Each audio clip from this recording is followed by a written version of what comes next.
Hello, good morning, I'm Colo. Welcome to episode 3 of I'm playing Baldur's Gate for the first time and have no idea what I'm doing. Hi, it's lovely to have you here. Thanks for joining me. What a delightful thing. I still don't know what I'm doing, but I am in a dank crypt. And I've just found out that dank is slang for being really cool, which I obviously am. So down with the kids. Hello, if it's your first time here, no help, no backseat, no spoilering, let me get it wrong. Permit me, please, perchance, friends, to get this wrong. Allow me to make mistakes. It's gonna be all right. It's quite fun. Sometimes getting it wrong is half the fun. Let me figure it out for myself. If you would like to help me, you're waiting for the phrase actual question. If I don't say actual question, it's not an actual question. Thank you for being so respectful of that. I'm tempted to reload this save, but I'm a bit worried. I have a concern. My concern is that if I reload this save, I won't have seen the book. That one, I've definitely seen the book. I'd like to start combat with my spell slots. Quite like to do that. But I also don't want to. Maybe let's load this one and let's see if I've got the book. Because it will be an inspiration if I have. Because I did some fancy thing and I found a book and I won some rolls and I did some good stuff and I feel like it was a bit of an epic win. You know what I'm saying? So I don't really want to risk screwing that up. Right, let's have a look. In here. Journal. It's not there, is it? Inspirational events, it's not there. I didn't save before I pressed the button. I didn't know what it did. Classic mistake. Rookie error. Nuh-uh, it's not there. Damn. Hi, bro. I've seen playthroughs that tested if you could beat the game even if you failed every single roll. They made it. That's wild. Every single roll. I don't want to do the book again. I'd rather do the combat twice than risk doing the book again. So, I mean, I might as well go from this save. We're going to pick up where we left off. Oh, I was really hoping that there'd be a smooth way to do that, but unfortunately, smooth is not my middle name. Waz, thank you so much for the 59 months. Welcome back, welcome home, thank you. Thank you, thank you, thank you.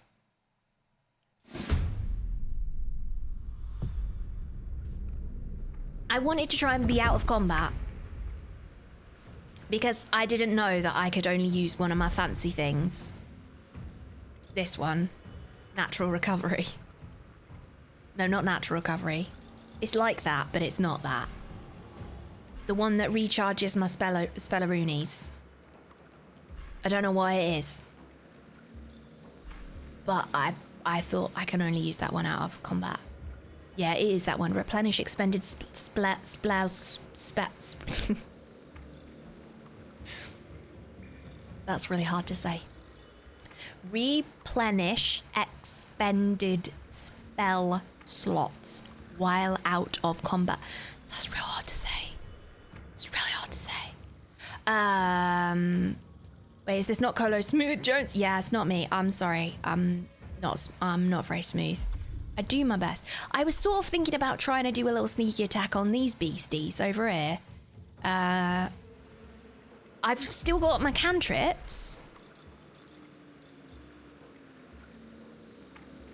No, maybe not.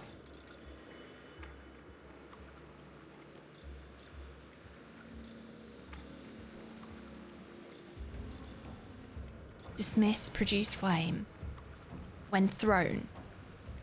So is the throw part this? So if I throw... Oh, that's literally my entire inventory. Wow. Can I throw... I don't really want to throw a keychain at you. I feel that would be a bit of a mistake. I could throw a fish. Oh, that's funny, isn't it? Oh, that feels like something that I would definitely do in D&D. I do feel that that is the kind of chaos that I'd be going for. Throw a spear? That's a really fancy spear. Let's not throw that one. Book of Dead Gods, that's the book. I mean, as much as I feel like throwing a book at somebody is going to be entertaining, I would quite like to actually just throw what I've got. But I don't know how I do that. Inspect. Replenishable resource. Your primary resource in combat. Recharge once per turn. Right.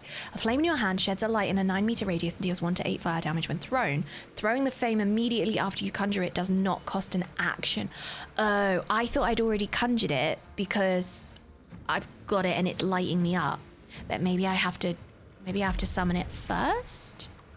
So, I'm going to need to move forwards because I don't think I'm far enough.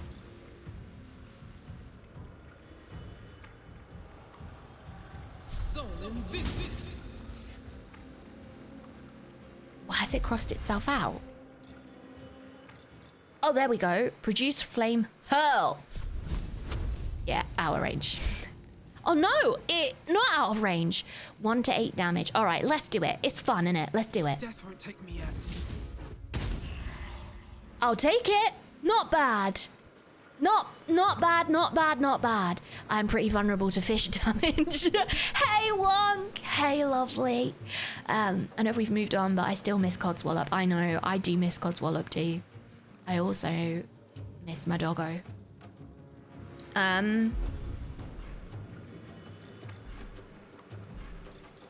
Flourish. That's going to require me to go real far towards them, innit? Don't really want to do that. So, should I move? Like, I could maybe move, like, up here? Breathe deep. I'm gonna do it. I'm exposed, but let's just figure it out. Maybe we'll figure it out. All right, Shadowheart, where are we going here? Let's make it work. I just don't feel like I've got salvageable combat here, but I'm gonna do my best. I'm gonna do my best because I love Shadowheart. And I believe in her. Damn, she all alone.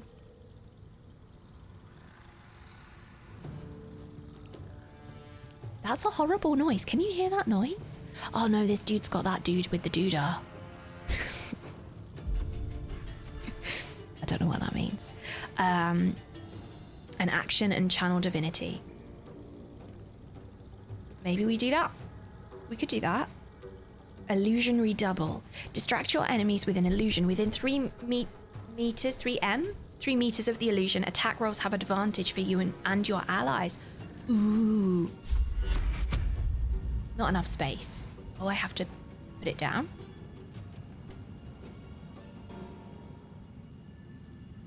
Maybe I put them behind.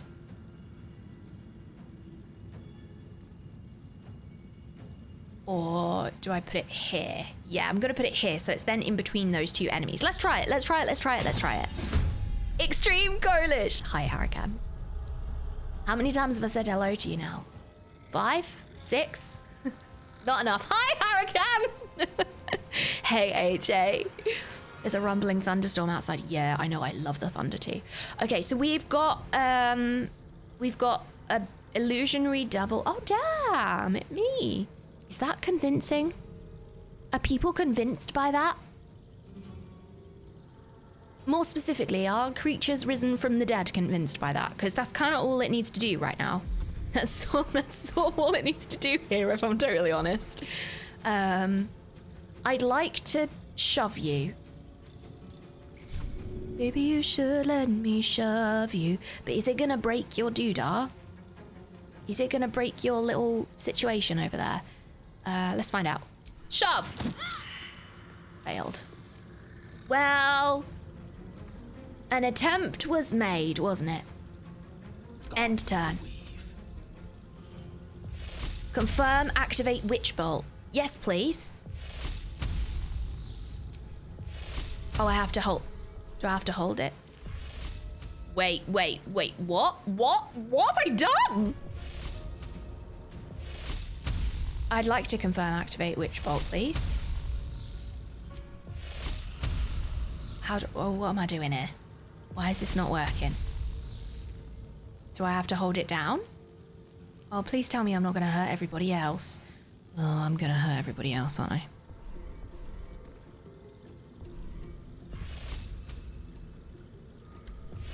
Confirm. Activate Witch Bolt. Confirm. Oh, now it does it. Okay. But it didn't. But it didn't. But it did nothing. Hardly anything. It's all right, Gale. You tried your best. That's all we can ask for. All right. Maybe I can try and shove you. Maybe it will hurt you.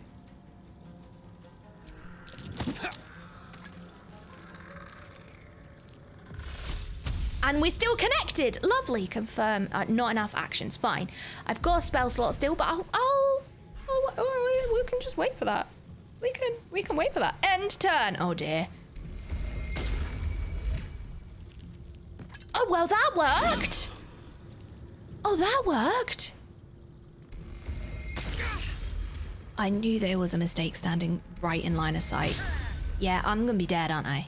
Actually, no. Surprisingly, no. Interesting. Okay. All right, Astarion. What are we gonna do here? Ranged attack, main hand attack. Do I have advantage? I do have advantage because of duplicity, I guess. Ooh, okay. But it's only a 55% chance. Can we get better than that? Can I get better than that? Piercing strike applies gaping wounds. It's still the exact same percentage. I think it's going to be like that for literally everything. 4 to 7. 4 to 7 and a bleed for 2 turns. Or 5 to 13. Will 5 to 13. Miss! Oh, Astarion.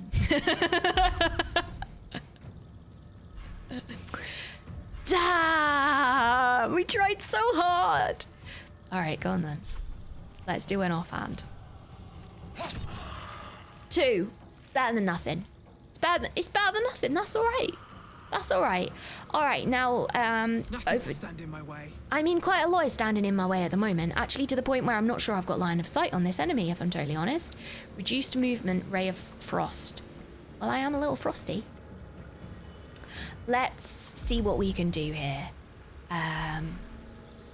I can throw a poison spray, but that's going to be a bad idea because all of those people that are on my team... I was going to say all of those people that I like, but... Astarion's there, so that sort of wouldn't really be very accurate.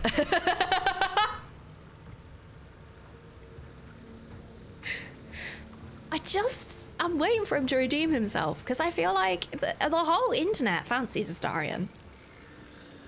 Surely I'm missing something. I'm not trying to like be rude about anyone's BG3 boyfriend or anything, but like I don't get it. I hope I will get it. I hope I understand it. Not the whole internet. I don't fancy. Do you know what? I think actually maybe he's just very memeable. I don't know. Or maybe all the people that I follow, I don't know. Okay, hold on. Right, Colo, focus. I need to focus here. I can't really do much stuff. I can produce a flame. And then I can throw it. Why not available?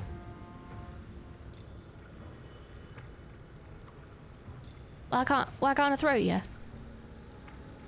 Well, that was an unfortunate waste of a move. Offhand melee. Can you go and do the thing? Reduced frost. Well, what a load of rubbish. Okay.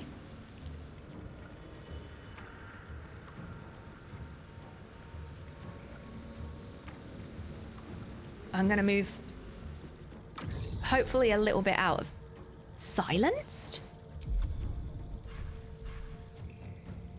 Who's silencing me? Heals and removes burning. Well, let's do that because I'll probably die quite quickly if they attack me again. And I'd rather not. Just feels like a bit of a waste of time if I'm honest. Let's finish this. Maybe next time we'll try turning into something. Because that sounds like it might be fun. All right, Shadowheart. What we got, girl? Blessing of the Trickster. Don't think we want to do that. Main hand attack? Oh, I could topple you. Sounds a little naughty, doesn't it? Wasn't my intention. Main hand attack. 45! Goodness, that's not really very... Oh, Lord. Alright, well, let's do it. Is what it is. Is what it is. Is what it is. I'm gonna give him a little shove. Athletics failed. Everything's failing against these people. Everything. Absolutely everything. Goodness. One of the hallmarks of good writing is when a massive audience all has different opinions on different characters. I completely agree. No one is universally despised and no one is universally loved. Well, except Karlach. Oh. The only thing really that I knew about this game when starting it is that Karlach does exist. I'm still on Shadowheart. Yeah, let's activate your Witch Bolt. Yes! It worked! Oh my goodness, well that's great, isn't it? How splendid. I'm sorry, excuse my surprise. But I am surprised. Let's try and push you out of the way. Athletics failed, of course it did. And we'll just end there. Ouch! What did you do to my Shadowheart? Oh no, she's gonna go down. This is the main dude that we're surrounding is the one that I'm most worried about because that's the one that seems to have the highest health, right? Maybe I'm not so worried about them primarily anymore. I'd really like to get them down first and foremost. I feel that that would be a strong idea. Sneak attack. 55. I mean, if it hits...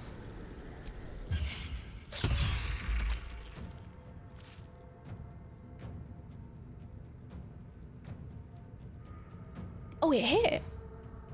I really did it. Oh!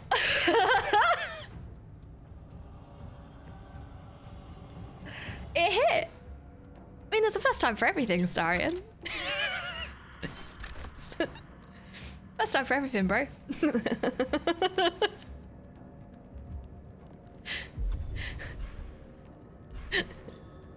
Even a stopped clock's right twice a day. Isn't that what they say? Big sneak energy. He finally did a thing. Well done, Astarion. Can we go and do an offhand on you? You're mine.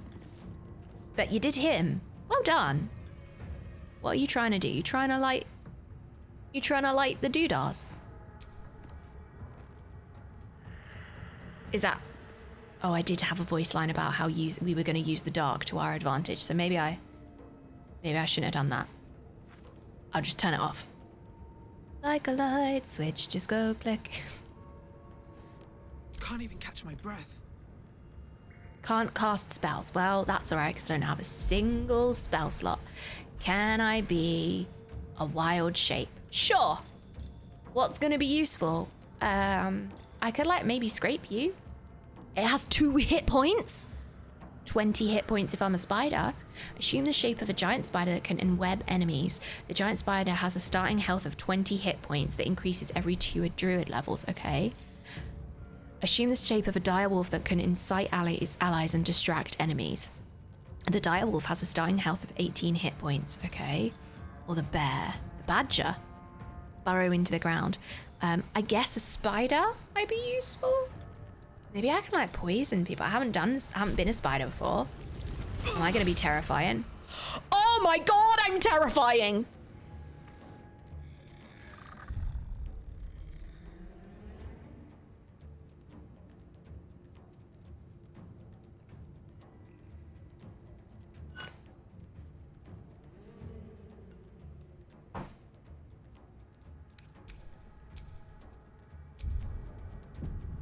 Apparently I'm a spider now. Alright. Venomous bite. 4 to 11 and applies poison. Oh. Web. Dismiss wild shape. Did I sound like I was gonna come down your chimney on Christmas Day for a minute there?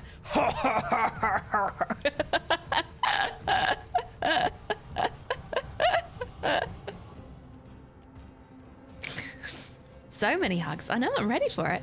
No more action. I got a bonus action. Can I do a bonus action as a spider? Expel a thick, flammable webbing that slows creatures within and possibly enwebs them. Oh, what's this? Spiked bulb. The barbs inside this bulb explode on impact, making all nearby creatures bleed. Let's make sure we read the spell text. It's really important. Arachnid jump. Jump up, down, and across. Your strength affects how far you can jump. Arachnid jump. Okay. I mean, I could web someone.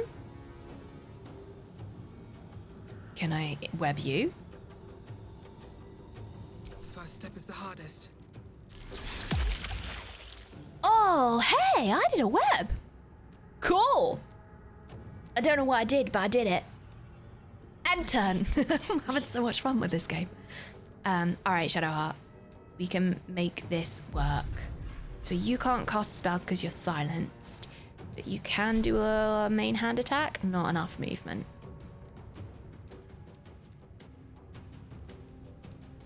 Not enough movement. Can do a ranged attack.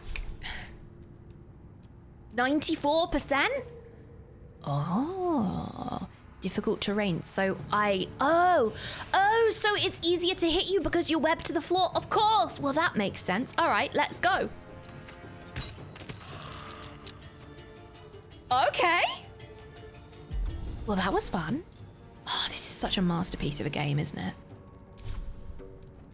I'm so glad that I took so long to play it as well. I really am. Like, I could have played it earlier on. But sometimes I do just find it easier to play the game when, like, the hype has died down a little bit. I also find it much easier, I've talked about this before, I find it much easier to stream games. Every now and then I'll stream a game on release, but, like, I find it much easier to play. Oh, right, hold, because this could be a problem. This could be a problem because I'm behind everybody else. Now, we've made this mistake before with Gale, and I've used a big spell, and it's hurt everyone. Can I stare at you? Jigglypuff, Jigglypuff. Can I Jigglypuff you? Why does it sound so naughty? Pawn to cleric 4. And now I'm bloody silenced. Of course I am. Because I came out of that bubble. Don't really understand why I'm silenced. Jigglypuff. Jiggly. Now I gotta be real close to you. Okay, alright, well, we'll just maybe end your turn there.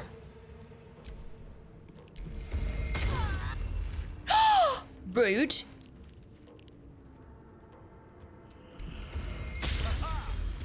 Missed! Critical miss, okay. Oh! So I just killed the dude. Okay. I'm not gonna counter it. I'm not gonna question it. Not gonna counter it, not gonna question it. Everything's gonna be alright. Okay. We're gonna do a dashy dash. This will do nicely. This will do nicely. I'm gonna do a... Just gonna give you a little hit. Just pretend it's a kiss. Except with a dagger. See? You're welcome! I'm not sure I like what this game brings out in me, if I'm totally honest with you. End turn! Hello, potato! Win aisle 44! Someone with a dagger. sometimes I watch clips back after the stream and I look at the things that you've clipped and I send the link to Musi and I'm like, did I really say that? Did I really say that? Did that actually happen? And the answer is always, yep, it did. Yeah. Yeah, it did. Yeah, that happened. Yeah, it happened. Hi, Winnow. Thank you for the 44 months. Welcome home. I'm gonna do it. May the gods take you first. Yeah! Oh my god, I did it! Damn! Look at me go. Spider Colo, gonna do whatever a Spider Colo does. Angel! Thank you so much. Thank you for the 5 gift subs. Is it because you want to see my spatula with the number 5 on it? Thank you so much for the 5 subs, you rascal. That's so generous. Thank you. Thank you, thank you, thank you. Saved web. Oh, I cast those webs. Save. Oh, what have I done? Help. Help. Help. Shadowheart. Let's have a little rest. Hold on, it's really important. We gotta do our rest. All right. That hit the spot. I did the thing. I'm very pleased. Spider Colo. P-Monks, thank you for gifting us up to Spider Colo. Nice. I'm pleased about it. P-Monks, thank you. Angel, Vigilante Angel, that has so many subs. Thank you so much. This is wild. Chat, you've been so generous today. Holy moly. Goodness me. I don't really know what to say to you all apart from thank you. Very grateful. Empty. No loot. Only brains. Oh, can we go in that little room now? Loot. Can I go in this room now? Oh, this is me. This is what I look like when I come home from like a day of work somewhere. That's how I sit on the sofa with my legs up over the back of the sofa and my arms all the way down. Stretches my back out, feels real good. That is literally that. This is me. Also, appearing to be that deceased is also me after a really long day. All right, I'm not going to press the button again. A lot of effort to hide one sarcophagus. It's not just that though, is it? I did try and read this and it was like, no, not right now. Go and kill everyone first. I'm paraphrasing. The Amulet of Lost Voices. Speak with dead? The dead hold no secrets from Yergil's Scriveners of Doom. Yergil's a really metal one that we learned about yesterday in a book. Scroll of Firebolt, fine. Well, I mean, I guess I gotta put it on, haven't I? Do I want to speak to the dead?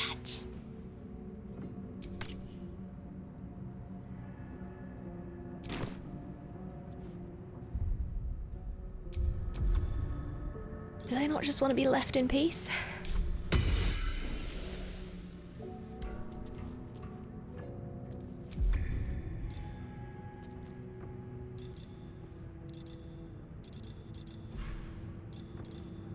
Speak with dead. Grant a semblance of life to a humanoid corpse, allowing it to answer up to 5 questions. What? What? What? Grant a semblance of life to a humanoid corpse, allowing it to answer up to 5 questions.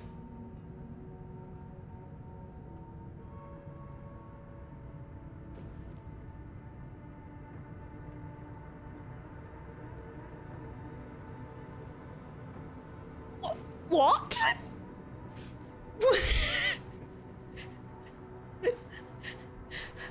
What is this game? That's so creepy! Can we not just leave them in peace? Have they not earned a bit of a rest?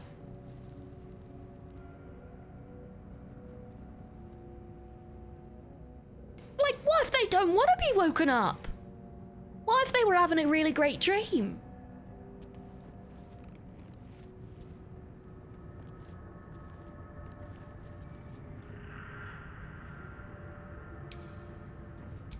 Here lies the guardian of tombs. Through knowledge comes atonement. Through knowledge comes atonement.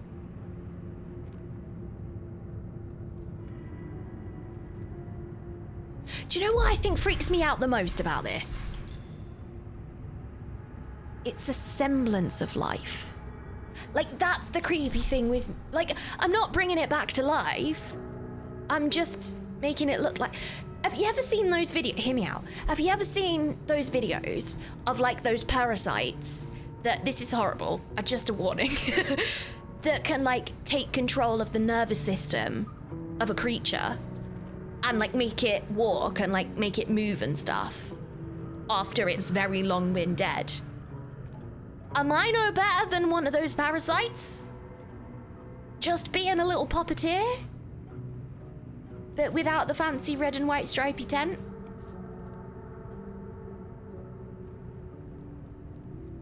I've seen The Last of Us. I haven't seen The Last of Us. Are those things in The Last of Us? Oh god. That's another reason for me to not watch The Last of Us then. The zombie snail ones. That's exactly what I was thinking about, Cypher. That's necromancy. Well, it's basically a seance, right? Just having a chat. Yeah, I'm not sure how I think about that. When I was young, this came up on stream the other day and I haven't forgotten it. I watched this movie called Long Time Dead. Has anyone seen this movie? I watched it when I was not old enough to watch it and I pretended that I was absolutely fine about it. I was trying to impress the older kids. I should not have watched that movie. And I honestly, if I really think about it, that's probably why I hate horror. It's because I watched this movie when I was far too young to be watching a movie like that. And it tormented me for literally for years. 4 years. There's this scene in this movie where, like, essentially it's about a Ouija board, right? And they will, like, they contact the dead and then, like, they die one by one. I didn't ever see the end. So I don't even think that I got the, like, ending of, like, yeah, everything's fine. And I went, there's, like, this one scene where one of them, like, all their friends have, like, slowly being picked off one by one, and they're, like, worried that they're going to be next or whatever, and they go into a public bathroom, and all you see is their feet lift up from, like, under the stalls, and they're in the end stall, and then they are, like, killed by this creature. I'm not going to explain it as graphic as it is, but it's a very graphic scene in this movie, and I should not have watched it because I was terrified to go into public bathrooms for years. I would never go into the end stall because that scene would, like, flash before my eyes, and I'd be like, no, definitely not. No, definitely not. Definitely not. So hence my question, what if the dead don't want to be brought back to life? Do they not just deserve a little bit of rest? What if they come back and kill me? No thanks. Let them have a nap.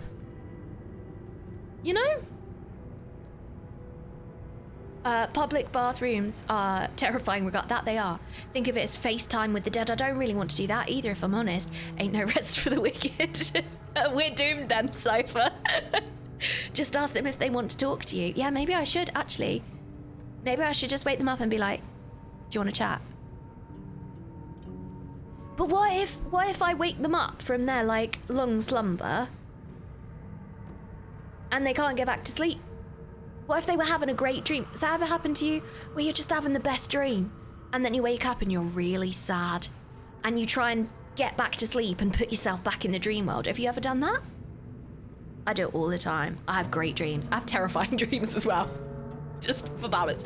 But, like, my imagination is pretty ridiculous. So I have some really cool dreams. And sometimes I'm like, I wake up and I'm sort of half awake, and if I get back to sleep quickly enough, I can get back into the dream world. And for the moment when I'm awake, like, I can't lucid dream that I'm aware of. Maybe I'll try. But, like, in that brief period of time where I've been awake, I've, like, made a decision about whatever it is that I want to do in the dream world, and then I go back into the dream world and I'm able to do it. Not because I'm lucid dreaming, but because I've thought about it while I'm awake. Interesting. I rarely dream, but if I do, they're always nightmares. Oh, Todoro, I'm sorry. Sometimes the dead have things that they wish they said in life, yeah. Well, in D&D lore, it only brings back their memories, so they're not actually disturbed. Yeah, but then I just feel like one of those parasites on the weird snails, you know? No worries about killing people, but chatting with the dead. Yeah, you know. Standard. Standard conversation about video game ethics.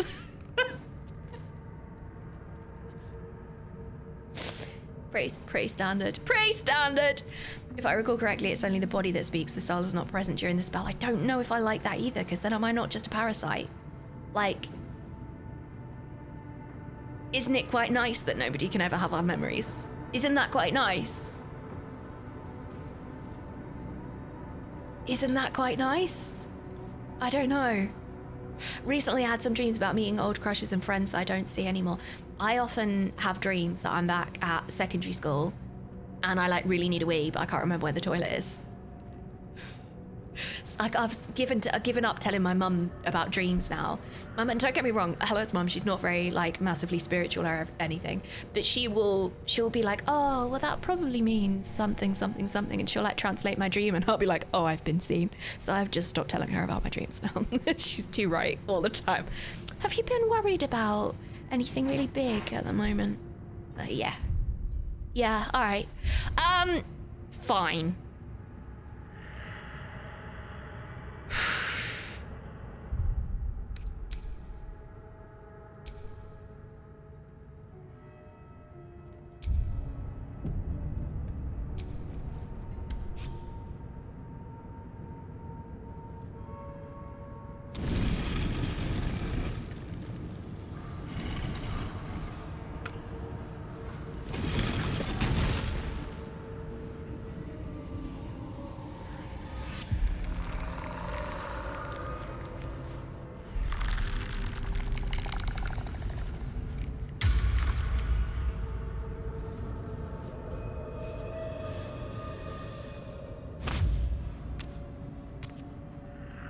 So he has spoken, and so thou standest before me.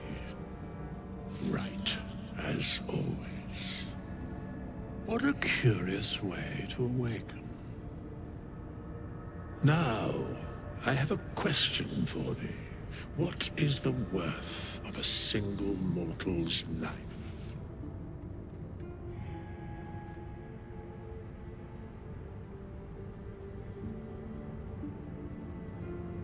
Withers.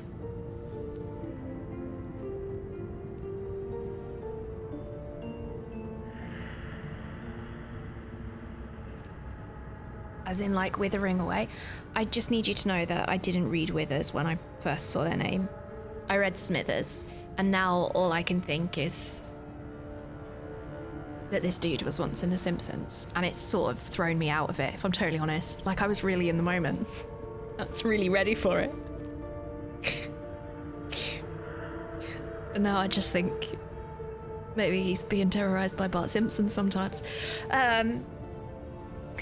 So sorry. Welcome to my brain. It's really frustrating. I'm so sorry.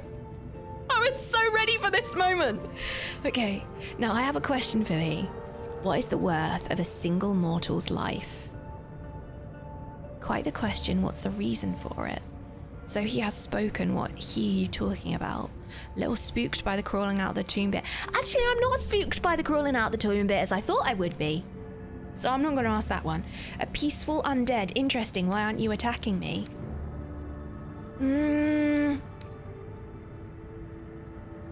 Attack? No, I don't want to attack. I do want to know that. I'd like to answer the question, actually. What is the worth of a single mortal's life?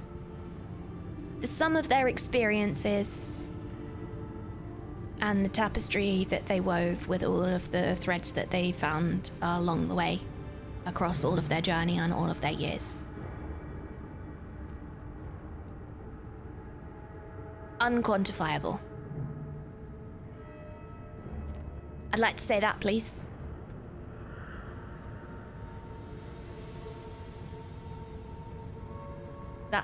I'd like to say that, please. Thank you.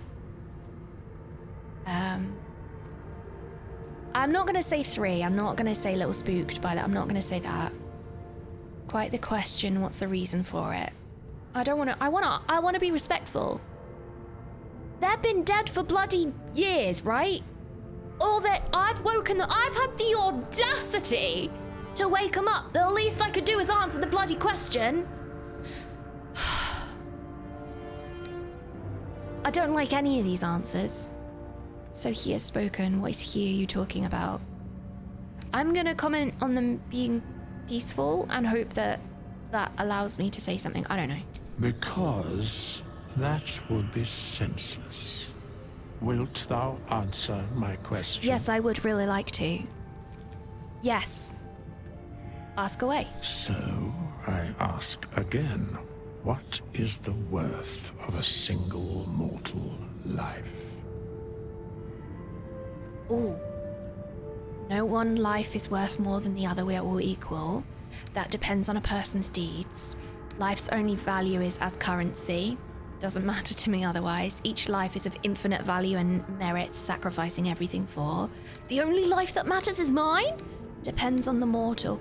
I would have liked these options first. Each life is of infinite value and merit, sacrificing everything for. I feel like that's the closest to the answer that I want to give, but I'm worried how the interpretation of sacrificing everything for is. Like, because I feel that then opens up to having a conversation about, like, if it's worth doing everything to save a life, does that include taking a life? Do you know what I mean? Like, that's not where I want to go with this. No life, one life is worth more than any other. We are all equal. I feel like there's a really few options here that would work for me. 2 is problematic for me. This is a problem for me. Ready for a TED Talk? This is a problem. I don't like this. I don't think a life depends on a person's deeds. Because I feel like that is the same logic that boils us down to taking all of our value from the tasks that we are able to complete, as opposed to the impact that we have, the person that we are. And like, impact can't be measured, right? It's not like leveling up in a video game and being like, I'm now level 3, +4 impact. Doesn't work like that. And I think that the moment that we start comparing people's lives on their deeds, not only is that massively biased based on who you are and what your experiences are, like, it's also extremely ableist, right? I think it's also a strategy that leads to burnout. Like, we are worth what we do, therefore always work, therefore always be doing something, therefore never rest, therefore. I just feel like this attitude is something that plays into like so much negativity and so much ill health. And I don't think that's how it's intended. Most of the time when people say it, I think most of the time when people say it, what they're trying to say is just be a decent person. But unfortunately, that's subjective.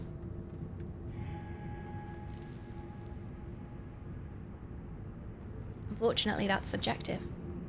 That's an interesting way of looking at it. I always thought of it as someone who does evil is worth less than someone who does good. So I'm also looking at it like that, Diddy. I'm also looking at it like that. But I think it's really important to say that evil is, the definition of evil is very subjective. Some things many people will agree on, right? But like, for example, some people will believe that I'm evil because I'm a woman that has dated another woman. Like, that's, to some people, that's evil, and that means that my life is worth less. So I think it's really important to make sure that we have that conversation. Like, I think it's really important to acknowledge that it really depends on who that is. Should people be good people? Yeah, absolutely. But also, can we say a very blanket, good is good and evil is evil? No, I don't think we can. I don't think we can. Well said, but some things are just evil. Yeah, absolutely, Kabashi. Yeah, like genocide, etc. Absolutely. I completely agree. I completely agree. No, that's all wrong. You're just evil because you're an American spy, of course. That's just because we are meeting with is cool. I know exactly where you are. What level are you? I don't know, 2, maybe? Evil is evil, lesser, greater, middling, makes no difference. The degree is arbitrary, the definition's blurred. If I'm to choose between one evil and another, I'd rather not choose at all. Yeah, me too. Delirium, me too. Deeds don't have to be quantifiable as work. 100% stupid. Giving your body a hug is still a deed. Yeah, absolutely, 100%. I completely agree. But I think what's really hard, especially about a world where so many of us find so much dopamine in quantifiable things, right? In numbers or like a grade. Like many of us have been through an educational system that puts our worth on a piece of paper and is like, boom, there it is. You are worth that level. And I think that that's an issue with schooling in general, but I also think that that sets us up to be adults that constantly look for like a quantifiable sense of value. And like a lot of what I've like unpicked in the last few years is like I've unpicked that in my life and I've gone, hey, like actually, that's not it. Giving a hug is really important. Like just because I don't have like quantifiable data about it, it doesn't mean that it wasn't a really valuable thing. It's why one of our quotes by Maya Angelou, like in our rules, the quote is, people will forget what you did, they will forget what you said, but they will never forget how you made them feel. That's important, you know?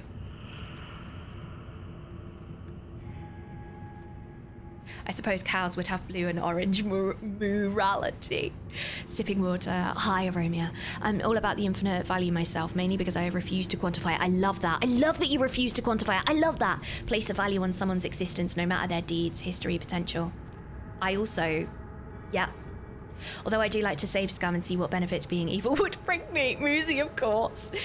But if you become empathy Barbie, it's still performative. Your motives are out of balance. Hold on, what? If you become empathy Barbie, what does that mean? Deeds don't have to be quantifiable as work. Giving your body a hug is still a deed. But if you become empathy Barbie, it's still performative. Your motives are out of balance. I think it depends what your motives are, right? Because if you're somebody that is very, very empathetic, so I'm going to give you an example. I've never heard that term before, empathy Barbie. I quite like it. But one of the reasons why I find YouTube so hard to post on is because one of the hardest comments that I get on YouTube is people going, nobody's like that. That's not real. Like, you can't be, that's not real. Like, it's all a fake. Like, she's just conning everybody. Like, what a fraud. Like, nobody enjoys games like that. It's not real. It's all put on. And like people, genuinely, it's the comment that upsets me the most. So I feel like there's also a perspective in that, right? I feel like, yeah, you're absolutely right. If it's performative, that is for the wrong reasons. Like, let's not be performative about stuff. Like, maybe not, you know? But also, I also feel that the value of whether it's performative or not, only the actual person will be able to answer that. And sometimes, if there's a bunch of internal bias going on, maybe the person can't even answer that, you know? Almost everything can be made evil if you think on it hard enough. Even good deeds hurt others, rely on materials made by forced labor, etc. Yeah, 100%. I love that BG3 will take 3,000 hours from Colo's TED Talks. Hi, if you're new here, we love a little deep dive. We love a little talk about morals. We enjoy kind of picking things apart and talking about life and listening to different people's perspective and have a chat through. This is sort of what we do with games. So I'm really excited to dive right in with BG3 with this. One person's actions are dependent on their material conditions at the time that they live in. For sure. Just like the reason that I'm making decisions is based on my entire past history of every single experience I've had. I knew this simple question will take about 2 hours to decide. Never changed, Colo. Did you? Did everybody know that this was going to take me 5 years to press this button? So will you give Fallout 4 another try, or did the museum? No, I don't have any plans to give Fallout 4 another try. I've just, honestly, I'm kind of even more set on that decision now I've started playing BG3, because, oh my God, I love this game and I want to play it forever. And this, like, exactly what we're doing here with this game is something that I really love doing. Like, I love having this moment of connection with you all, and I really struggle to do that with Fallout. Yes, it wasn't just the museum that led to this decision. No, it was very much an accumulation of things. I just got a bit fed up with it. I just don't think it's a game meant for me, and that's all right. Not all games are. Not all games are. They were really enjoyable. You're here, sweetheart. Pumpkin, I'm so pleased to see you. I was worried, buddy. Are you okay? Sorry, my cat's here and she's been really hot all day and then hiding from the thunderstorm, so I was a little bit worried about her. She's right here. Meanwhile, with us watching a halfling stare him down for 3 hours. Why not? Going into Fallout 4, Colo thought that she would play an actual RPG. Yeah, I didn't know what Fallout 4 was about. And that is absolutely genuine. Like, I promise you it's genuine. I thought that it was about maybe like a huge fallout of a relationship, or like a, you know, someone made a decision high up and it caused like huge war and dystopian future and blah blah blah. Like, I didn't make the connection that it was about a nuclear fallout. Genuinely, when I say I didn't know anything about that game, I mean it very seriously. Well, if anyone got the patience for an answer, it would be with us. I mean, he's been waiting years, right? That's right.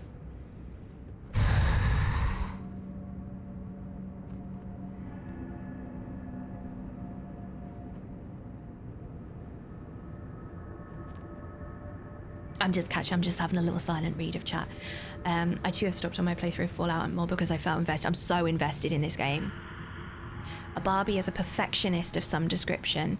A noun Barbie describes what they're trying to perfect. Oh, ooh, it's fine. Ooh, describes what they're trying to perfect. Interesting.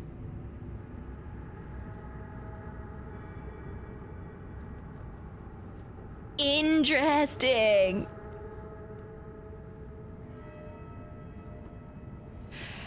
I'm not even going to talk about 3. No.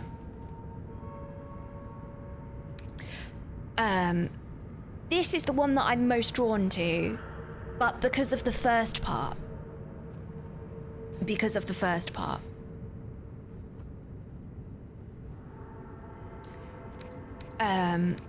It's either 1 or 4 from me. The only reason that I'm moving away from 1 is because it doesn't feel accurate. Not because I don't want it to be, but we don't live in an equal world.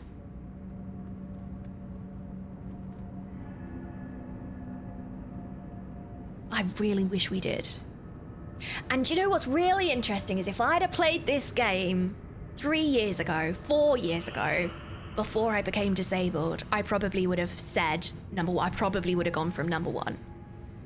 I've also had a day where I've dealt with like a bunch of ableism and like access issues. So like, and then sat in a waiting room where on the screen it was like, making things more inclusive, and I was like, cool, so it took me 25 minutes to get in the building, but we're making it really inclusive, right? So I also need to provide you with that context, because I've got a bit of a bee in my bonnet about like being like, well, screw you, that's not real. Like, so I'm fighting my very idealistic, like, absolutely we should be fighting for equality, but also I'm like, how dare you? So I really feel like, what do I do with that? What do I do with that? And there's a massive difference between equality and equity, right? Like, I'll give you a strong example here. Somebody that I follow on Instagram, she's great. Is her name Jenny? I think her name's Jenny. Her username is Wheelie Good Life. And she recently was posting about her flight being delayed. She's a wheelchair user and is paralyzed. And she was posting about her flight being delayed, and that accommodation was provided because the flight was delayed, but the accommodation wasn't accessible, and the airline refused to give her an accessible room because it was an upgrade. It was a different price bracket, but she literally couldn't get to the bathroom. And when she like approached it and was like, hey, like this isn't equal, they were like, yeah, it's all equal. Everybody has the exact same standard of room. And that's the like perfect example of equity versus equality, right? Because if it's everyone's equal, everyone gets the same room, but it's not. That's not equality. That's not what that looks like. Because to her, that's not a financial upgrade. That's not a bonus. That is giving her the same access to the same fundamental needs, i.e. being able to go to the bathroom, as everybody else. Without that upgrade, she is unable to do that. So I feel like when you say everybody's equal, like I also don't want to be that person at the airline that was like, well, everybody's in the same boat, everybody's equal, because that's not how that works. Like, in an ideal world, every single room would be accessible, and the accessible room wouldn't be the more expensive room, right? But I feel like that's the perfect example about it shouldn't matter that you have to technically upgrade her, because that wouldn't put her at an advantage against the other people whose flight have been delayed or are on a lower tariff room. It would make her equal because she is able to use facilities in a way that she's not, so she's at a disadvantage in the current room. I don't know if I've explained that very well. But like, my perspective on this is coming from an angle of being a disabled woman and a queer woman. But I haven't even delved into how that reflects in terms of race, in terms of socioeconomic status, in terms of like the bloody postcode lottery, for example, if you're trying to figure things out in different places where you live. Like, there are so many different reasons why two people might have exactly the same thing, but not be equal. And I feel like we need to acknowledge that we aren't equal, and that some people require different things in order to have the same standard as other people. So I feel like the second I know I'm thinking about it too deeply. I get it's a video game, but just hear me out. I love having this conversation. I feel like the second I say we're all equal, I'm sort of turning my back on that. But before I was disabled, 3 years ago, 4 years ago, if I'd have come up on this question, I would have been like, yep, we're all equal. Because I would have been like, that's what it should be. Everybody should be given the same opportunities. Everybody should be given the same stuff. Like, absolutely. Like, let's make sure everyone, blah, like, and I think like that learning process for me of kind of understanding what equality can look like and how that isn't necessarily the exact same stuff for everybody. I don't know. Postcode lottery. So postcode lottery is about the kind of resources that your local area provides. So often it is used in the context in the UK of the NHS, and it is used in the context of some areas have shorter waiting lists, have better specialists, have better funding, have access to better care. And so in the UK, you will often hear this phrase, it's a bit of a postcode lottery, when you're talking about specifically about healthcare and about waiting lists, because somebody at one end of the country could be waiting for 6 weeks and somebody at the other end of the country could be waiting 6 months, 2 years. So postcode lottery is used to describe that actually it's just sort of nobody really knows. It's just, it sort of depends where you live and you don't really have control over knowing what that is, regardless of what kind of area you live in. Like, it's not just about whether you live in a good area. Like, there's so many other factors that can like bleed into that. But it's not just about healthcare, it's about so many other things. There is an actual postcode lottery. Yeah, I'm not talking about the like gambling, pay for a ticket. I'm not talking about that kind of postcode lottery. NHS schools services, it's similar in the US. Districts are designed by politicians for vote counting, not on availability of services. Yeah, absolutely. So also for like access, for example. So I live in an area where there are very, very, very few disabled parking spaces. It's really hard to find a disabled parking space here. Really, really, really hard. That's another like postcode lottery thing. Finding a good school, postcode lottery. equity is better than equality. Exactly, Faye. And I think that's what I'm trying to get at here. Like, I realize I've gone, woo, to get to the point. But that's what I'm getting at here. And I feel like if I say we are all equal, I'm not honoring that. And I know that the conversation that we've had is so much more nuanced and so much more deep than any kind of game is really requesting me to think about it. Like, I get that. I do get that. Like, I can acknowledge that. But I so want to understand this narrative and who my character is. Not just for this game, but like in a deeper way, I want to understand who she is. And she's absolutely part of me. And I don't feel that I would be able to say that. Because I think if we say we are all equal, it takes away the understanding that equity and equality are not the same thing. Thanks for listening to my TED Talk.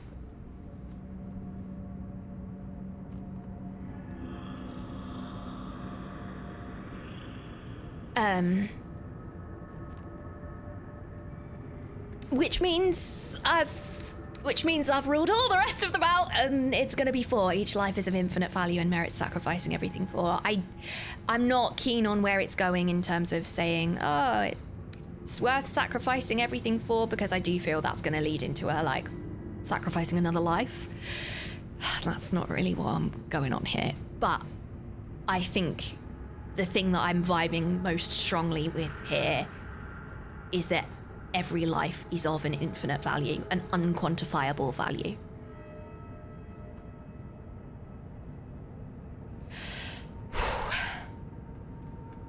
And thus, balance is achieved.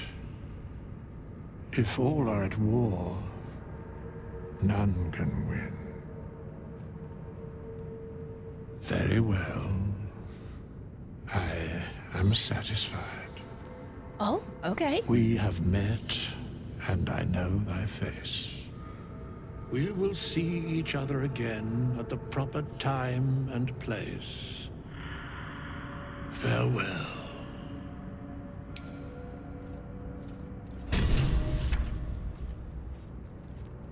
What did I do? What have I done? What have I done? Okay, farewell. I was expecting more of an interrogation. All right, farewell. I guess. Okay. All right, see you later. Thanks for coming to the party. What is that? Something the matter? Yeah! Now I want to talk about all that's happened to us. Fine. What's on your mind? Who is that dude? Oh. I don't really want to ask you that question. I must admit, you've been a surprise, and not an unpleasant one. Kindred spirits are few and far between for me. Besides, you saved my life aboard the Nautiloid. How can I do anything but sing your praises? I'm pretty sure she said this to us before, you know. We should not journey separately. Please don't leave me. Cool. Well, I'd like to talk to some dead people, please. What is this, a movie?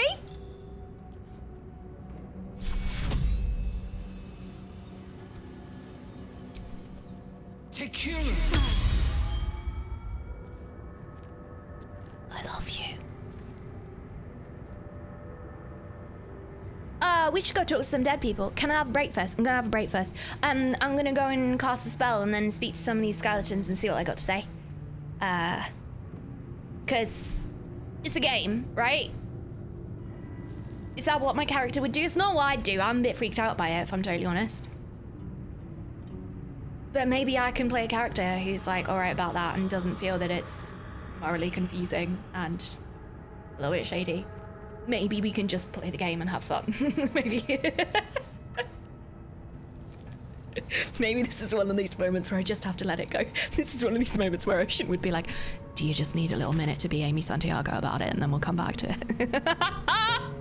I'm gonna take a quick break, friends. It's real hot here. It's real warm. It's 29.5 degrees Celsius in this office, which is 85.1 Fahrenheit for those of you in real money. Here you go. 29. There you go. It's the humidity that... Oh, it's bloody 55 humidity. Gross.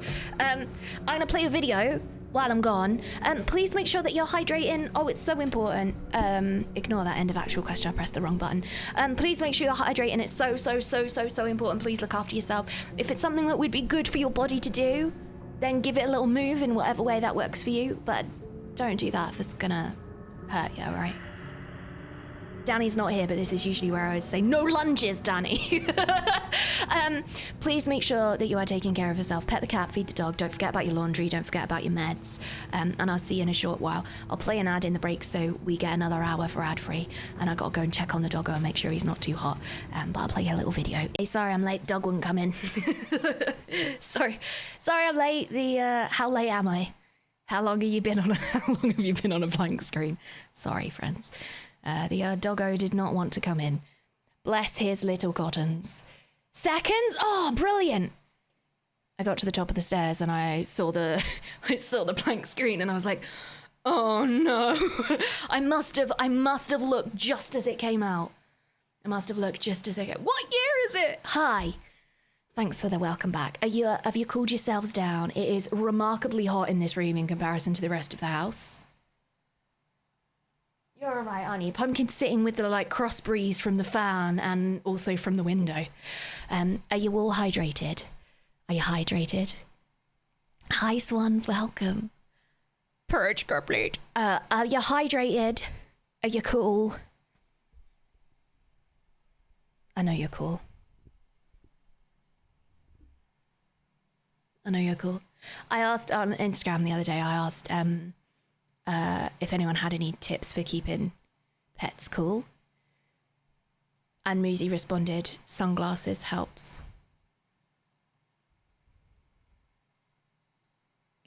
Sunglasses helps. That's what Muzi had to say about that. Thanks, Moose. Real useful. There he is. I'm actively dehydrating at the moment. Does that mean you're having a wee or drinking a coffee? Maybe we don't want to know. When I started streaming, I used to have a pot of coffee on my desk and I'd pour it into the mug. And my audio setup wasn't, I didn't really understand about sound gates, noise gates, stuff like that. And compression, all of the other things. So I always used to say, as I was pouring it, you could just hear a little trickle. And I always used to say, I'm not having a wee under the desk, chat. I'm just pouring a coffee. I'm not having a wee under the desk. In fact, I'm pretty confident that that's quoted somewhere. Welcome back. Good to have you. I've got a cheeky body and an orange. Does that count? I mean, that does count as dehydrating. But if you've had plenty of... Wait. Sorry, wait, what?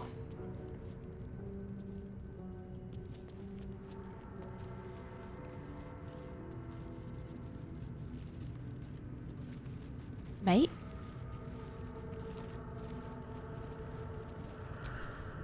We have nothing more to discuss. Continue on my way, as if I were not here. I must attend this place after so many years away. We will see each other again soon. Oh, I actually get to ask them questions. Okay. Soon is rather vague. When exactly? You better not follow me. There would be consequences. You seem very certain of that. How? I don't really want to ask them any questions, actually. 3 is the closest. The mechanics of fate would be difficult to explain to one such as thyself. Are you... Regardless, it will occur. Oh, that sounds like a threat. I think Wizards is the metal god of death. It's my theory. Where's that book? Parchment and bone dust. Parchment and... Still comforting last time. What, have I awoken you? Oh no, have I done a bad thing? I awoke... The inscription is in I a still don't know what language it is. unknown Have to I done you. a bad thing? Maybe I shouldn't have awoken you?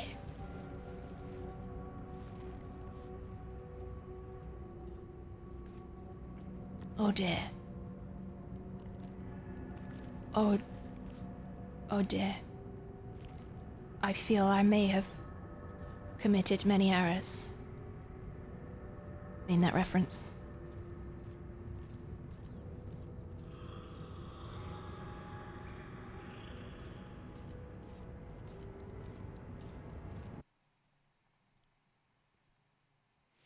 But my hope is that my country will view them with indulgence.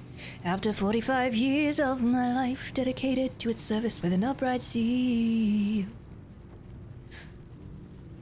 consigned to oblivion as I myself will soon be to the mansions of rest, I anticipate with pleas and expectation that retreat in which I promise myself to realize the sweet enjoyment of partaking in the midst of my fellow citizens, the benign influence of a good laws under a free government. The ever favorite object of my heart is Hamilton. Am we born as I trust? Right, well, shall we wake the dead? Open a pile of... I don't want to... I'm not alright about the wording open. About a pile of bones. Can you open a pile of bones? Is that something that you can do? There's a button. I saw that button before, didn't I? Right, how'd I get out of here? Oh, I got a key. Did I have a key?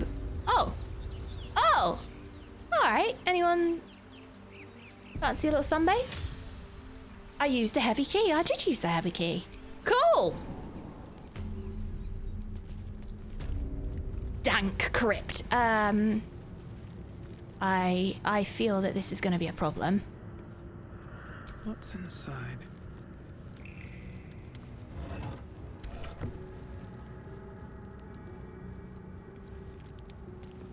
There's a trap there. There's a trap there. It's a button.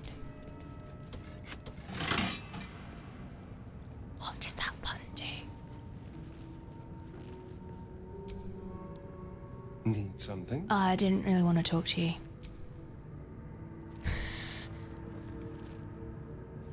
Can't open that. I'd like to... Did I read this? Could I read this plaque? I think this is a plaque that The nobody... text on the plaque Yeah. is a mystery to you.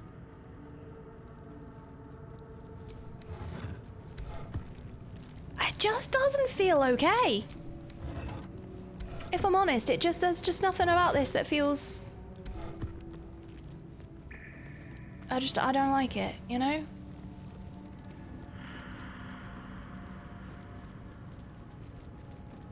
Maybe I have to talk to dead people first.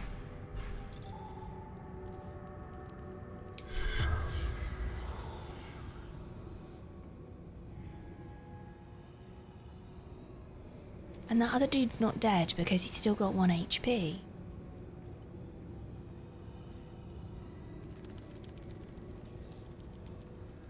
There's a skeleton on the floor.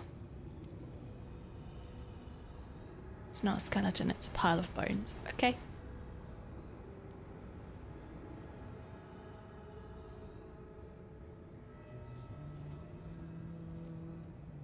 But I could maybe ask a question of one of those.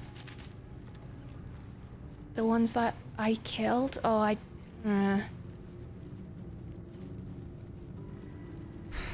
not really surprised if they wouldn't want to speak to me, if I'm totally honest. Did kill them.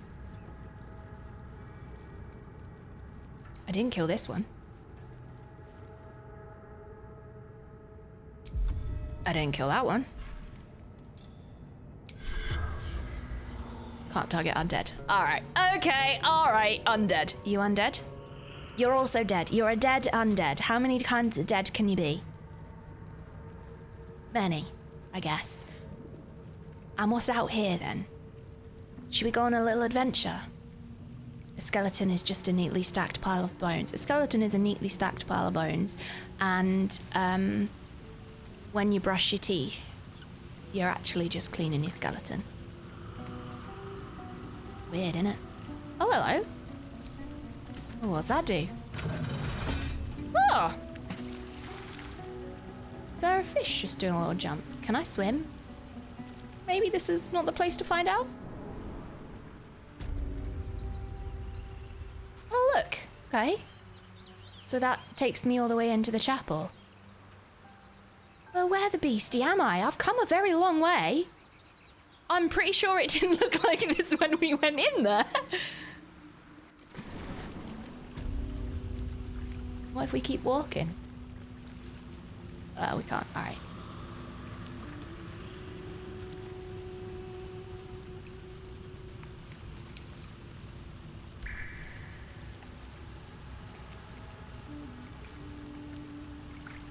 Can I go this way? I can't swim, can I? No, I can't get that way. Can I get this way? I'm sure this water's fine, right? Sure there's... No. We can't get that way. You can get that way! Gale, you can go there! You drop down and you were further away from me. Alright, well... I guess it's not designed for that then. I'm glad somebody decided to check.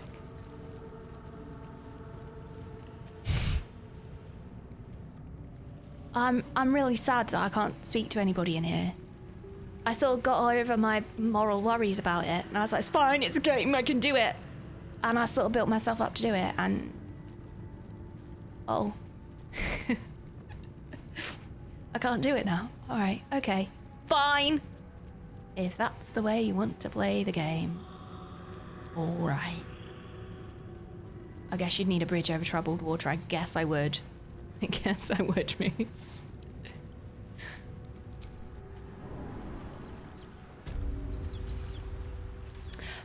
Cool. Well, lots of people are dead here. A fish. Sure. Oh, that's worrying. Barrels? What's in the barrels? A flute? Can I play? I'd like to play a flute. Light source instrument. Hello. Hello. Hello. Hello. Can I just give it a little clean? Not proficient with musical instruments. No time to dally. I'd like to become proficient with musical instruments, please. That is now our main quest line. Can anyone play the flute? Seek and you shall find me. Oh, I bet you can play the bloody flute. Smarmy git.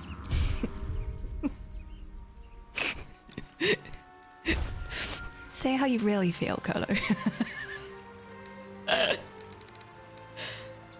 Oh, all right. Well, Keep a blade close.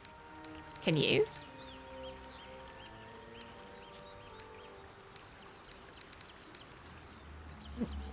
Oh. Okay.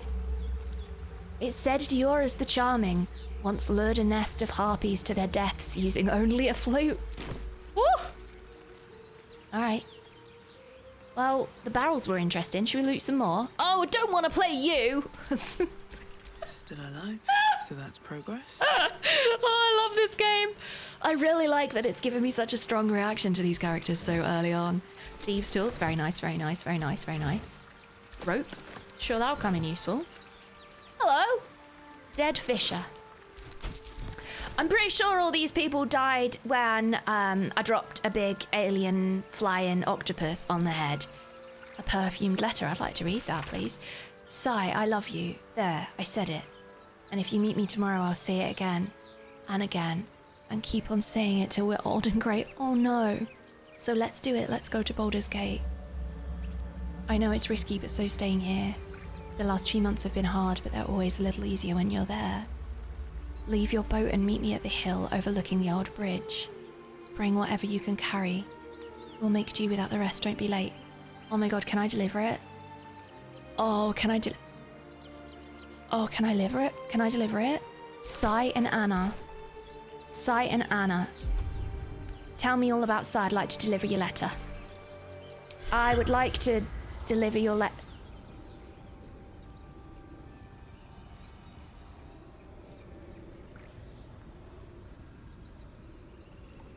Invalid target.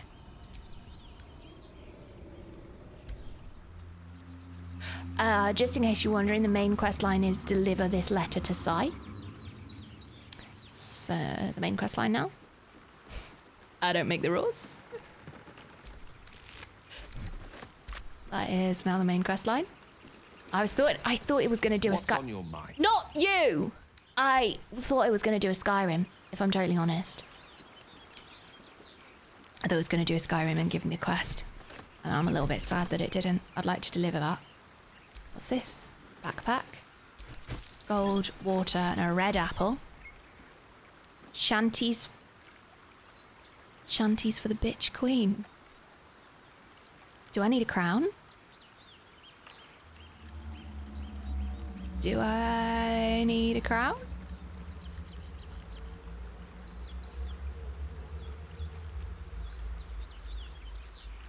What's not packed? We're gonna need a crown. We're gonna read shanties for the bitch queen. So I'm gonna need a crown.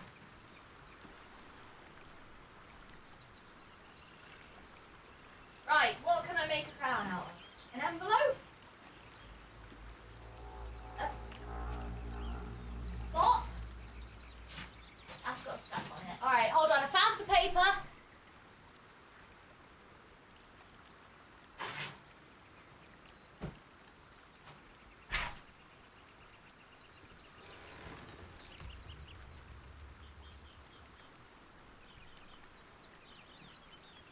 All right.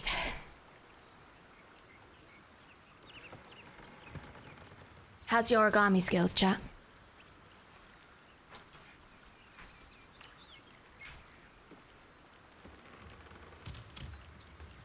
I need some sellotape. Listen, my crown's not gonna look very crown-like. I'm alright about it. It might just look like a boat. But we are by the water, so we're just gonna go ahead and call that design. It's a feature, not bug, okay? I used to make paper hats in school and sell them to kids for nickels. Did you? It sounds so much like a book written by the LGBT plus team at Bungie while working on Destiny 1. Really? I can't make a decent paper aeroplane.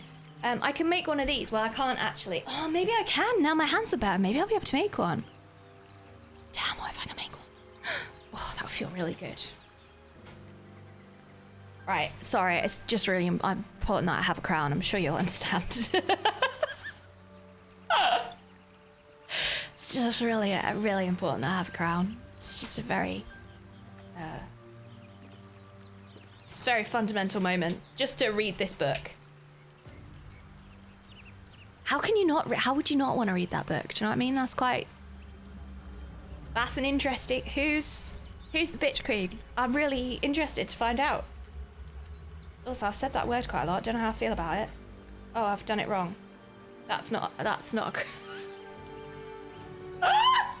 Oh, dear. That's not it. That ain't it.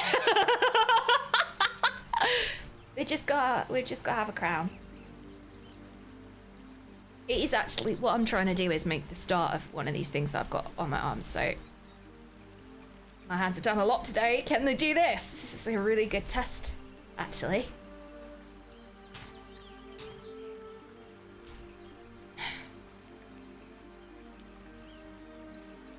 It's a really good test. That's a crime. Yeah, I find it really hard to talk about that series without feeling sad.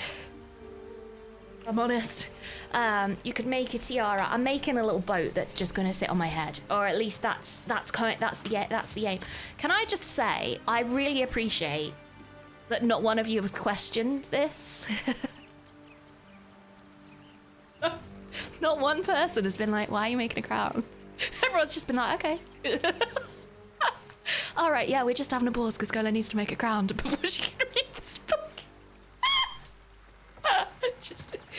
just need to take a moment to tell you all I really appreciate you. Literally no one's questioned it. I didn't realize questioning was an option. We know you long enough to not question it anymore. I don't think I've done a very good job. I'm a potato. I've done such a bad job, I'm gonna have to undo it. All right. Happy to be here again. Hi, Jace, hey! Thank you so much. Welcome back. Lovely to have you. Oh, I don't know, chat. It's that way, innit? Well, I folded it a million times and it's gonna look terrible. I spent all this time and you're gonna be waiting for some big reveal and it's bloody awful. I'm alright about it though. It's the thought that counts, right?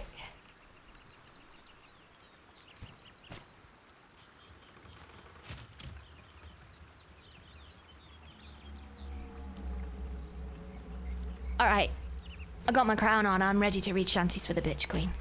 Let's go.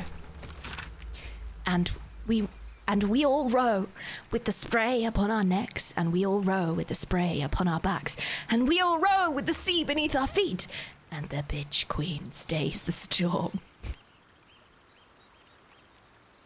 Wave, mother, lash us to the prow. Wave, mother, we ask to sail your skirt if you allow. Wave, mother, sink us if you will. Wave, mother, our skulls are yours. With brine and sand to fill. Oh, maybe... Oh no. Souls away and anchor still, the wind won't move without the bitch queen's will. We'll wait gladly years and days till the bitch queen brings the waves. Hey ho, she told us so. Hey ho, she told us so. Honestly, I was kind of expecting to be a little bit more blown away than that.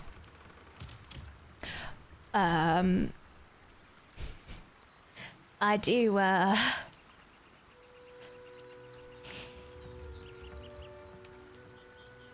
was sort of expecting a little bit more than that. I was hoping I'd at least need to put a voice on.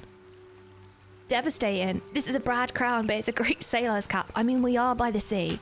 Maybe it is a boat. Maybe the crown was just a boat all along, while the wave mother hasn't brought in the wind. Maybe her crown was too crap. Maybe the crown was supposed to be magic and I just screwed it up. All right, well, that's enough of that. I was hoping for that. It's no lusty Argonian maid, unfortunately. Unfortunately, it is no lusty Argonian maid. What a devastating realization. If only. Well, all of that for bloody nothing. Dead Fisher. Anne and Sai. It was you, wasn't it? Maybe that's Sai. Maybe that's... I assumed that the letter was undelivered. Oh no, maybe this is Anne then. Maybe that's Anne?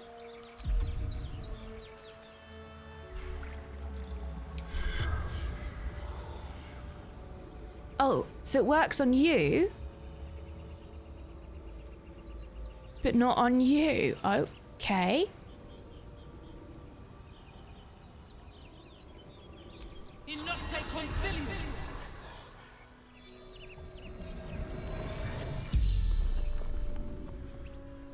The corpse regards you lifelessly. Oh, I don't like it.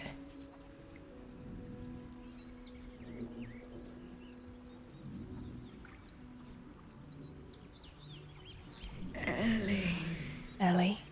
Fisherwoman. Ultra.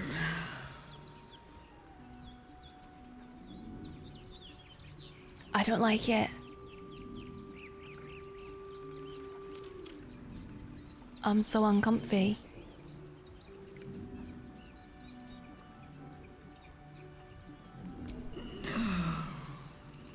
Upriver. Too far.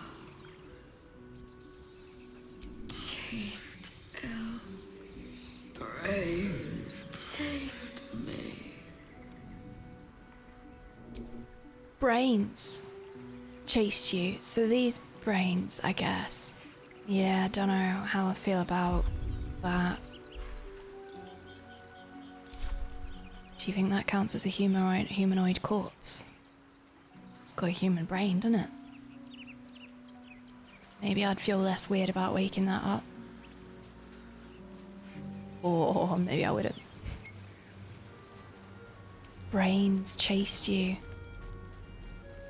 Oh, I should have saved it and used it on this humanoid. Forgot about this, didn't I? Abducted nobleman. Abducted? Oh, just a lovely bit of cheese. Is that the corpse of the thing? No, it's up there, look. I should have maybe saved it to use on the corpse of that thing. Let's go to camp. How do I do that? Camp, long rest. Camp. Go to camp. Long rest.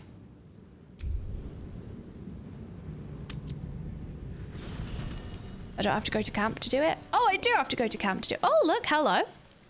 In my little off duty.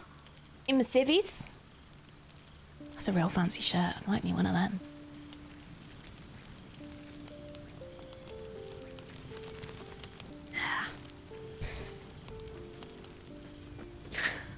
I wonder who we're gonna go and see first.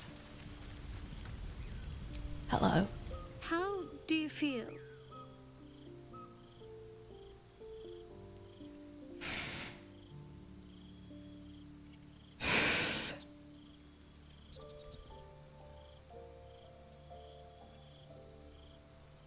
It's real warm in here, chap.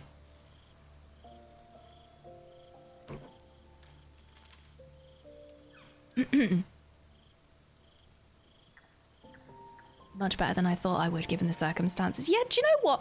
Oh god, I forgot I've still got a worm in my brain. Oh no, I don't really feel very much better now. I was gonna say I'm alright, but actually now I've remembered I've got a worm in my brain. I don't feel very fantastic again.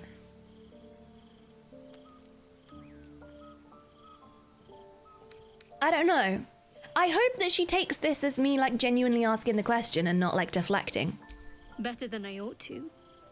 Other than the occasional mental exchange, it's almost as if we're not infected. It's so strange. Do you remember the voice from the ship? Mm-hmm. It's hard to forget. Yes. Almost like it's whispering to me still. The voice said I'd become a beautiful weapon. What do you think that means? I think you already are. I think you already are a beautiful weapon.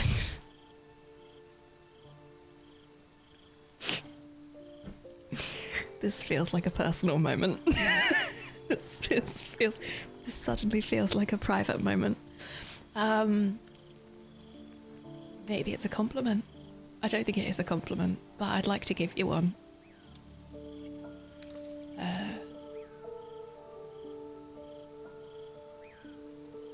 Sounds like it had plans for us. Whatever they were, those plans were interrupted by the dragons. Either way, we can't take the lack of symptoms for granted. We have to find a healer. We do. Well, I've said my piece. Get some rest.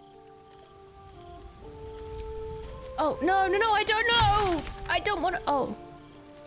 Okay. Okay, I'm sorry. I didn't mean to steal your stuff. Something the matter?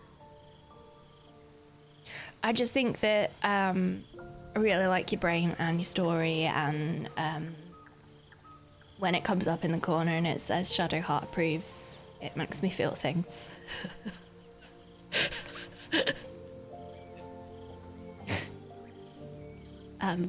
Maybe if you're free sometime, maybe I could take you out. We could maybe get to know each other a little bit more. Maybe I could... Maybe you could just have a chat. I could give you your stuff back that I've actually stolen. It was an accident, genuinely. It's an accident. I just think you're really interesting and I'd quite like to get to know you a little bit more. Sorry I'm so bad at asking people out on dates, but... You know. fine. What's on your mind? I don't want to ask you that again. All right, I guess that's it. Goodbye, fair maiden with a heart of gold. She's so sweet. I mean, she's really beautiful. But I'm not usually drawn to the conventionally attractive. What's the best way to say that? It's very rare that I'm drawn to the conventionally attractive. Woohoo! Give me weird. Hey, Shadowheart, would you like to go feed the ducks? Oh no, not this again! Oh my god, I can't believe you remember that! No!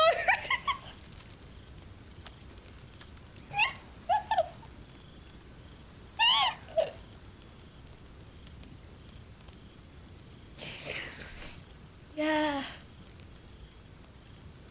Yeah. Have I got to give context on this now? Chat always remembers. Would you mind to explain the rest of chat, Colo? I don't even think it's in the explain system.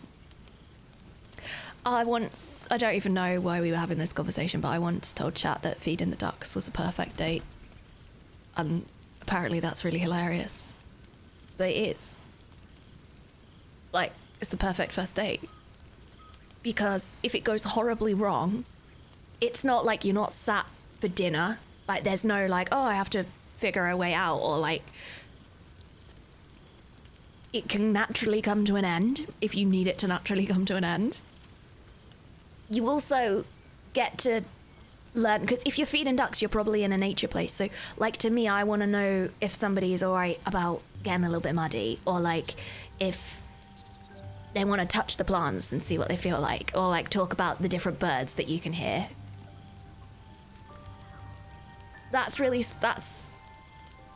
Honestly, great. If you think it's gonna go even better, take a picnic, brilliant. And it also tells you if you're gonna need to spend a bunch of money every time that you want to connect with them. Like, because don't get me wrong, like there's a time and a place for like a really fancy date. I'm not saying never go on a fancy date, but like to me it's really important that we can do the little stuff. We don't need to spend a bunch of money to do fancy stuff, to like enjoy each other's company. We can just go and feed the ducks. Like, there's something really wholesome about that. But like, I explained this to chat, and I explained it really poorly, and I think I came off like a toddler looking for like an afternoon activity. I really just feel like that's, if you wind up not liking the person, at least you got to see ducks, right? And some trees, brilliant. I just feel like it's a really good idea, feeding the ducks some bread. Don't feed them the bread, destroying their diet and ecosystem. No, don't feed them bread. Don't feed them bread. Yeah, frozen peas. The best 6 days had involved breaking into a park after hours to play on the play set with no kids around. Feed the ducks on a rickety bridge. I don't know. It's just sometimes I forget that I say things on the internet and then chat remembers. Yeah, I would like to take Shadowheart to feed the ducks. I would. Also, Izzy asking if it's about somebody's looks. It's very rare. Like, it's very rare that I, like, this feels a bit personal, chat, but I will say it. Like, it's very rare that I can appreciate somebody that, and I can be like, oh, I understand that conceptually they are conventionally attractive. Like, I understand what that means, but only because I've learned it. Because everyone's like, oh, such and such a celebrity is so good looking, and I'm like, am they? Are they? Are they? I don't know. Like, I would much prefer to take somebody on a date who is interesting, and to me, being interesting is like the most important thing. But that has very little to do with what they look like, and vastly more about who they are, like how they've been shaped as a person, the things that they think about, like how they feel, and like what's important to them. Like, that's what's interesting to me. So, like, it's really unusual for me. I guess what I'm trying to say is it's really unusual for me to be like, I can understand, how do I put this into words? I can understand that Shadowheart is conventionally attractive. I can understand that people would be like, Shadowheart is good looking. Like, I get that. But also, I find Shadowheart quite attractive. And those two things it's very rare that those two things happen at the same time. I'm not saying that people who are conventionally attractive can't be interesting, far from it. Like, that's absolutely not what I'm saying. But I'm saying that, like, my preference on being attracted to somebody is, like, the looks are not really, like, it's part of it, but it's not really, like, a major situation. And I find it very hard to be attracted to somebody just on their looks. And if somebody is conventionally attractive, or even if I find them attractive, I don't know how to explain this. Like, if I find somebody attractive in their looks, hello pumpkin, and then I, like, have a conversation with them and they're not, like, personality wise a fit, I will no longer find them physically attractive either. Like, I can no longer see them as, it's weird. Sometimes somebody asks me what my sexuality is and I'm just like, that. Are they interested? Cool. Let's go on a date. Let's go feed the ducks. I don't know. Conventionally attractive and what I consider attractive are two different things, at least most of the time. Yeah, for me too. I'm far more interested in how interesting the person is. Pumpkin, you can't get into your big treat box, mate. All right, sorry. Pumpkin is just it's really important that. Come on then. Come say hello to chat. This is Pumpkin if you haven't met her before. She would like a treat. Would you like to put your head in this big treat box? Pumps, they're right here.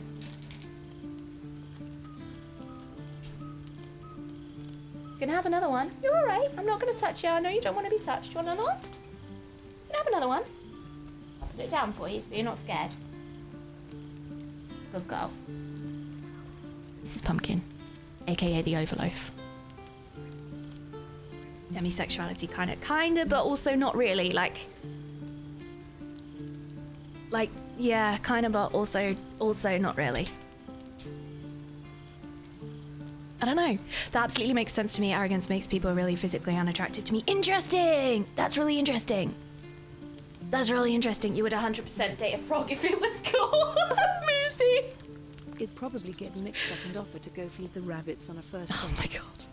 And that comes from my dad, who will always say that he's going to feed the rabbits when he needs to fart, and he'll just go outside and do a little fart and then come back in again.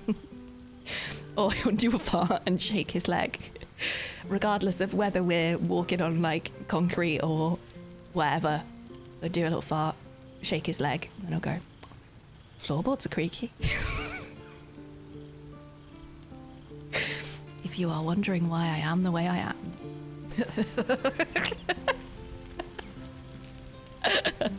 Someone can be as physically attractive as possible if they've got the personality of soggy bread. It's just a ton of, yeah, I don't know. Like, it's weird. I've never really talked about it. I guess it's never really come up. Like, it's never really felt relevant to what we're doing, so I've never really talked about it. I think it's something very personal as well, which makes it a little bit tricky to talk about. But yeah, I don't know. Like, it's very interesting to me that I'm interested in a character that I can see, like, I can subjectively see this character as conventionally attractive, like would be considered in Western society attractive, question mark. And also I find them attractive. Like, it's quite rare that that all lines up. Not massively, but especially in video games. Interesting. All right, what have you got for me? You gonna change your mind?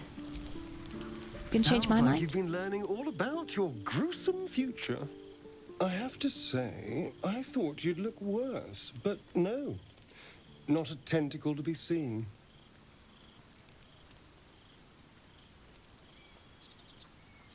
Why is he so smarmy?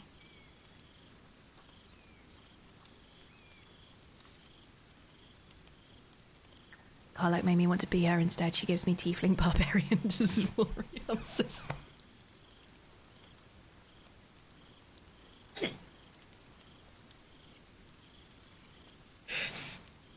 Your phrasing is so great. I really enjoy your phrasing. I'm not laughing at you. I'm laughing with you and enjoying your phrasing. Just as a just in case you thought, just in case you were on any suspicion that I might be laughing at you. Definitely not.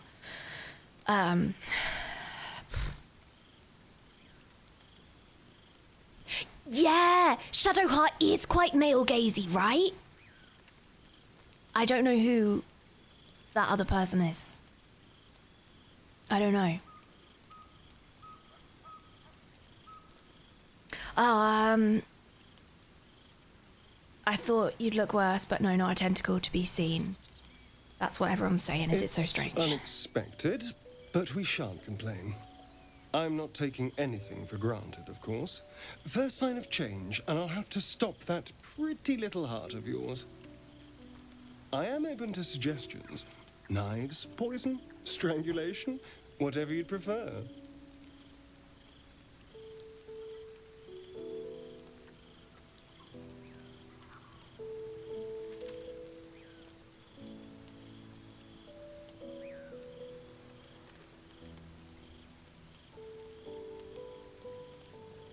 This has the exact same energy as...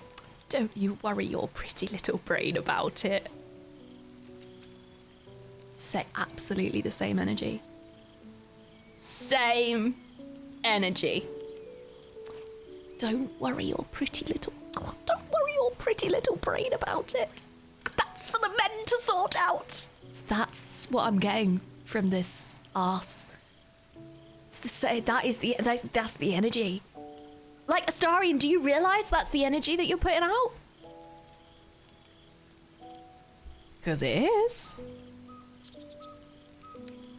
Try it and I'll spill your guts. Isn't it interesting that I'm more concerned? Like, I'm more upset about him talking about my pretty little heart than I am about him threatening to kill me. Standard. Don't be so pig-headed. I'm being practical. How much damage will you cause if you transform? How much blood can you bear to have on your hands? I mean, yeah, right. To be fair, that is literally what I said when we landed. That is literally what I said when we landed. I was like, what if we transform? What if we, like, kill everyone in this place? That is... I'm not gonna say sorry, but I am gonna say that I understand your point. But I'll take you with me. I will. Astarion approves. Like you know. Oh! You've got fire. Whatever happens, I'll make the right choice. Sweet dreams, darling. Oh, I'm not your darling. Oh!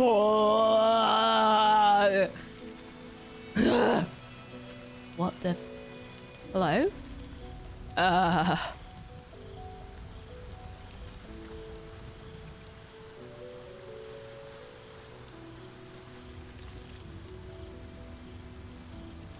Just having a chat, or...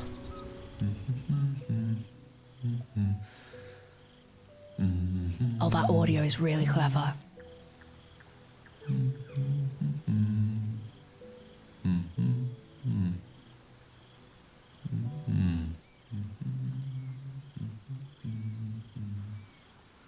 Be with you in a moment.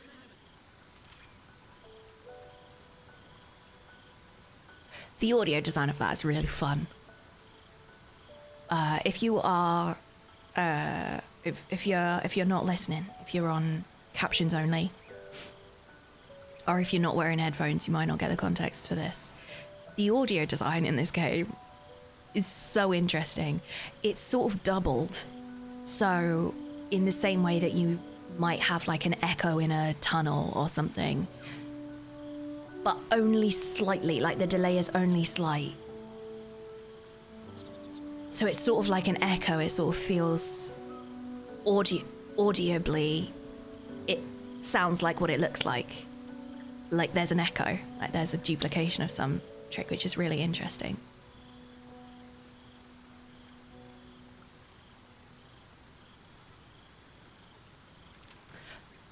Pop songs do this thing where they like do that and they delay the audio slightly. They like duplicate it and they delay the audio slightly to make it sound like fuller. So it sounds like there's more people or whatever, but it's not. It's just ever so slightly delayed. Same audio, ever so slightly delayed. And sometimes they pan it slightly differently. Look at, if you haven't heard about this, like look out for it, because you'll hear it in a song and you'll be like, oh damn, and then you'll never be able to unhear it. I'm so sorry.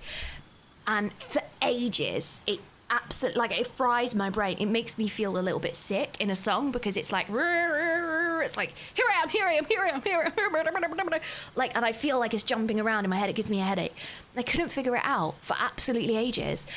And then I found out that what I was actually hearing is that specific effect. I can't remember what it's called. It's called is it called doubling or something? I don't know. If anyone knows what it is that I'm actually talking about, please feel free to say in chat.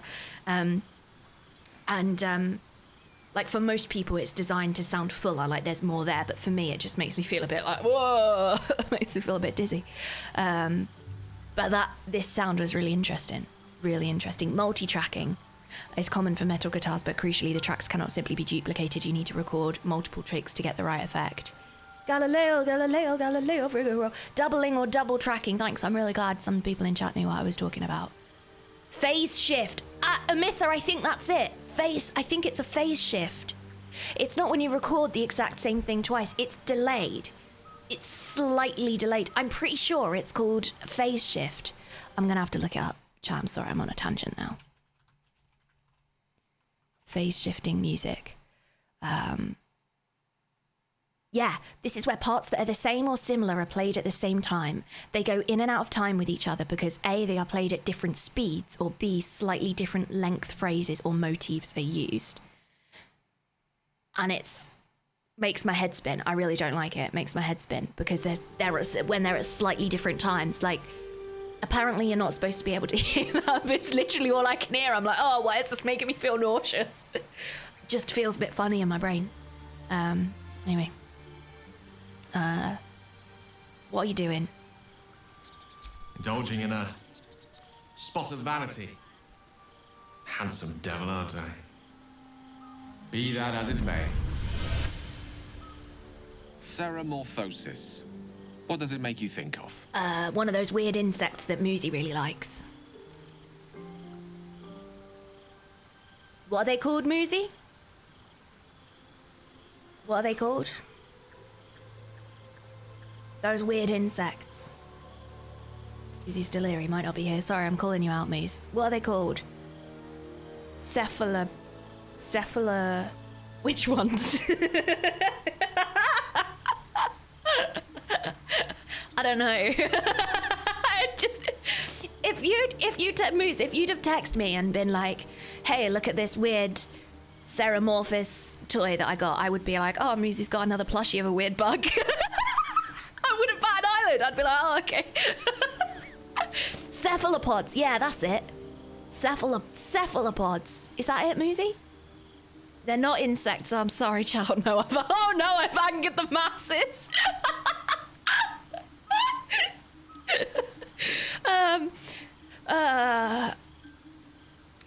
First and foremost, that damn tadpole. I mean, it did make me think of a weird little bug, and this one in my head's got 4 sets of jaws, so we'll just go with that one. Day 1, fever and memory loss. Day 2, hallucinations and graying skin. He's like a weird uncle at a wedding. Day 3, hair loss and blood leaking from all orifices. Need to go on? He's a weird uncle at a wedding. So am I, so can't really talk, but... My point is this. Our orifices remain blissfully unblooded, our heads remain clear, and our blood temperature normal. Any expert will agree this is abnormal. Long live the abnormal. Long live the abnormal! Can you explain why the symptoms aren't showing?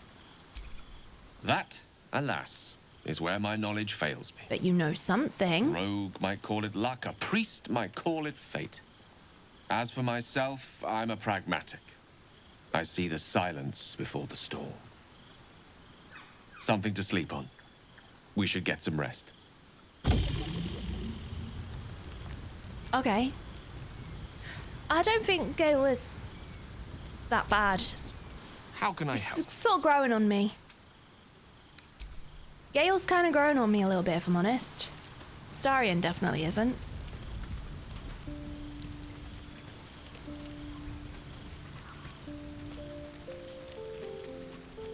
What are you doing here?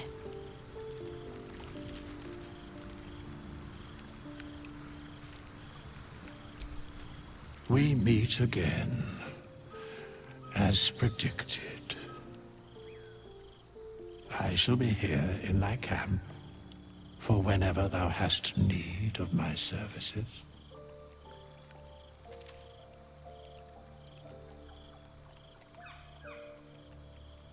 Okay.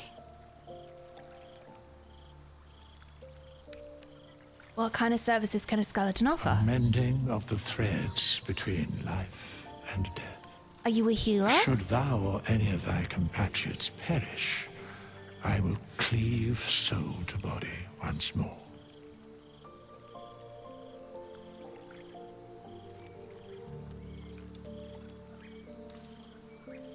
Okay.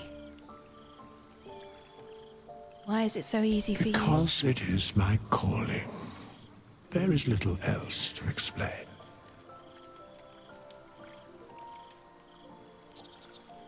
Can you help me change my class? Oh.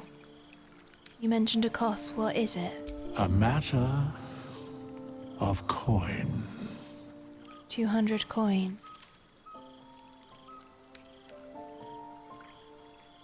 What if I don't have that kind of gold right now?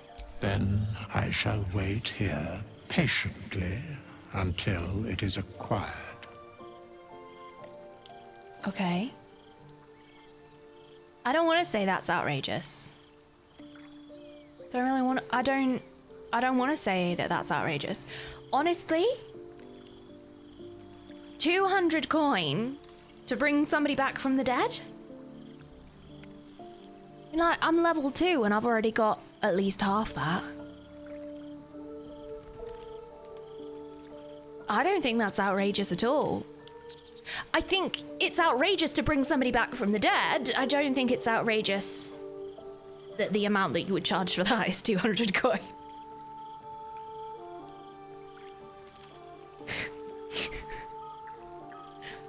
I don't know. It's canonically a bargain. Yes, yeah. Maybe when I say that's outrageous, it would be cheap. I kind of feel very respectful of Withers. I don't know why. Oh, okay. He allows you to resurrect allies, hire help, and change your class for a price, of course. I don't know why I feel so respectful of Withers. Like, I don't want to upset him. But, like, it's not about upsetting him, it's actually about respect. Like, I don't want to disrespect him. Not because I'm scared. I'm not scared of Withers. But, like, if you'd have told me that I was gonna have a conversation with a very scary-looking skeleton who can, like, do really powerful magic, and they were, like, dead, and then they're following me around, and I only get to ask them a couple of questions, and I don't really know what's going on, and they can maybe weave fabric between living and dead. And, like, they probably would have killed me if they didn't like the answer that I gave to that question. If you'd have told me that, I feel like I would have not liked them.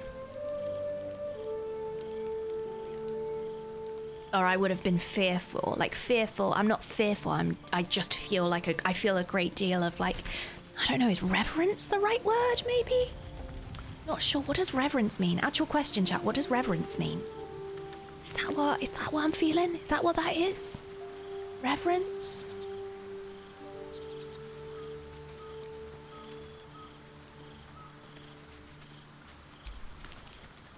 Reverence? Bye, Fo. See ya. For, every time. Bye, For. Have a lovely movie. To revere. I guess to hold in high regard. Yeah.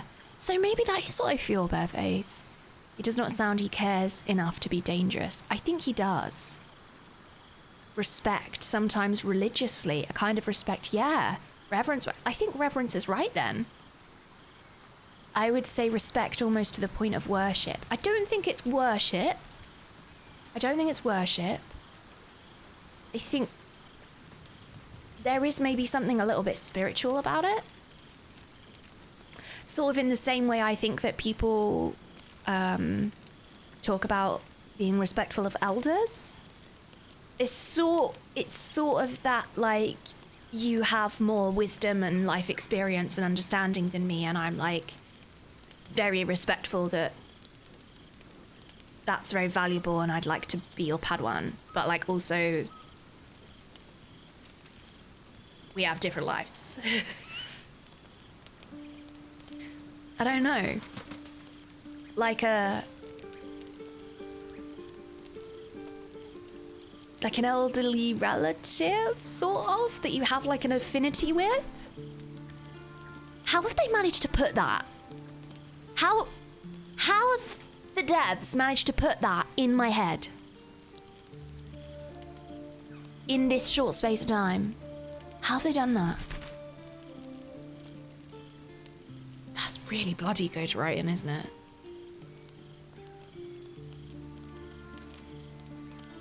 That's not like, I like this character, I don't like this character. That's like, ooh, what does this remind me of? This like interesting way that I feel about this.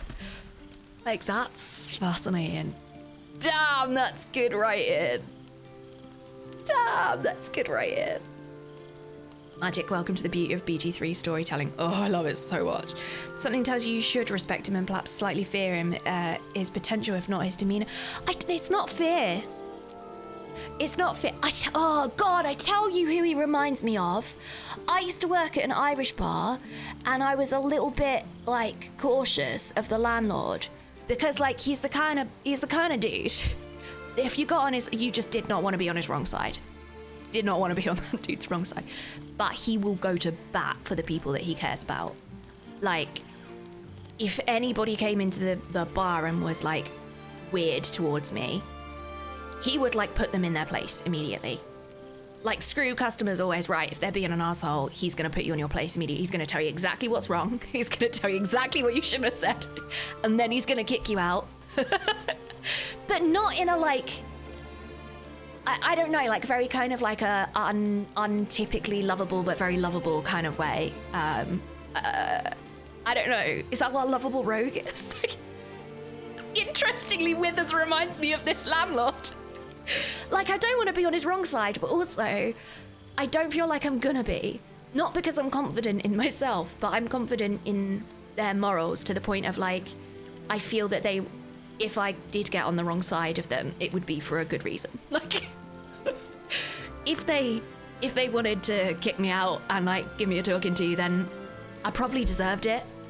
And honestly, I'd much rather you tell me that you've got a problem with me than pretend that you don't and just have it carry on. I can't believe it reminds me of that landlord. That's such a weird comparison, isn't it? Oh, that's such an interesting comparison.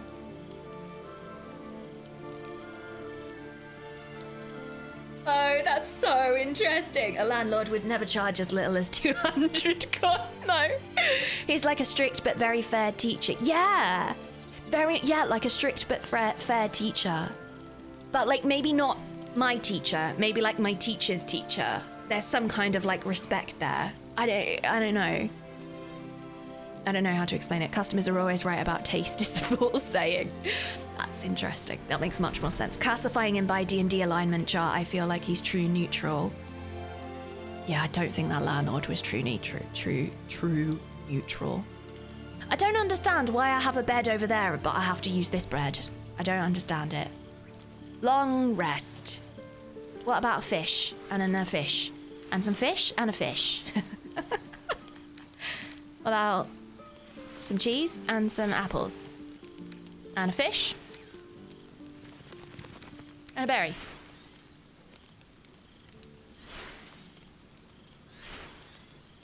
Oh. So I should probably just use a supply pack then, I guess.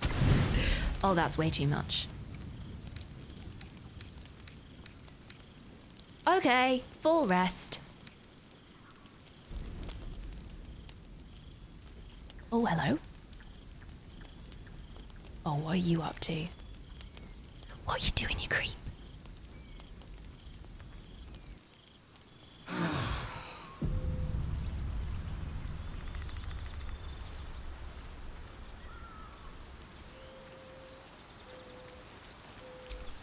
Well, hello.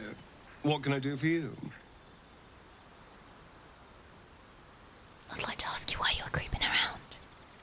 Why are you creeping around? Why are you What are you creeping around for? What did he do? What did you do? Something with a mirror?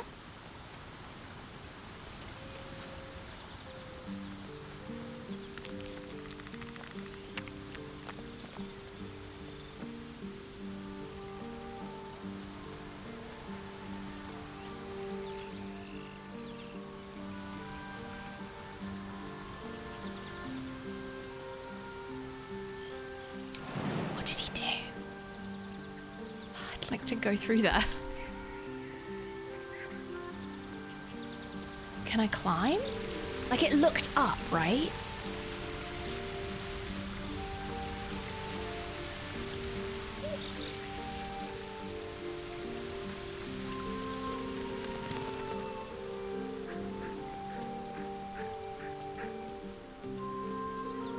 It looked up. What was he up to? Feeling extremely suspicious.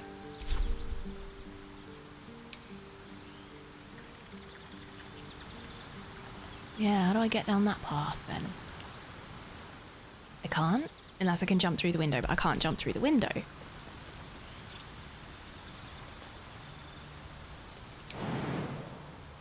Invalid target. Yeah, I can't target out there. Path is interrupted.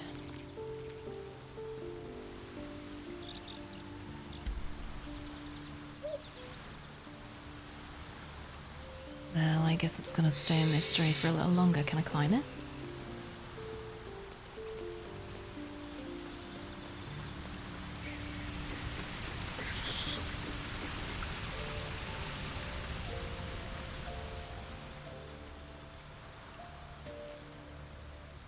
What did you do? You've got one here. You've literally got one right here, so why would you... Why would you go and empty blood bank jug?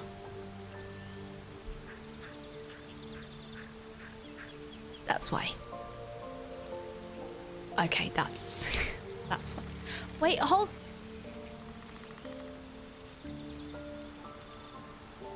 Those appear to be full jars. Where did you go last night, mate?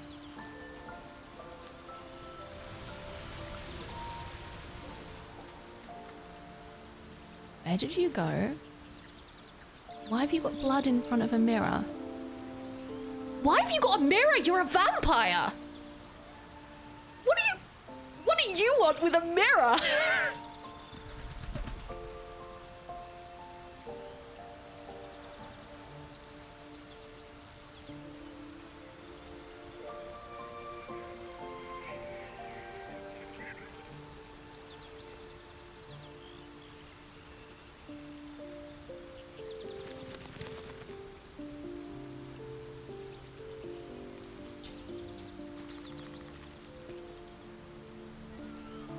Blood, I understand. The mirror, not so much. Alright, well, I mean, I don't know how to sell things. So...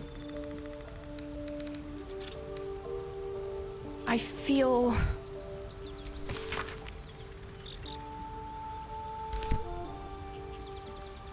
I don't know how to sell things yet. I don't think I've got to the right place yet. I would like to give that to Shadowheart.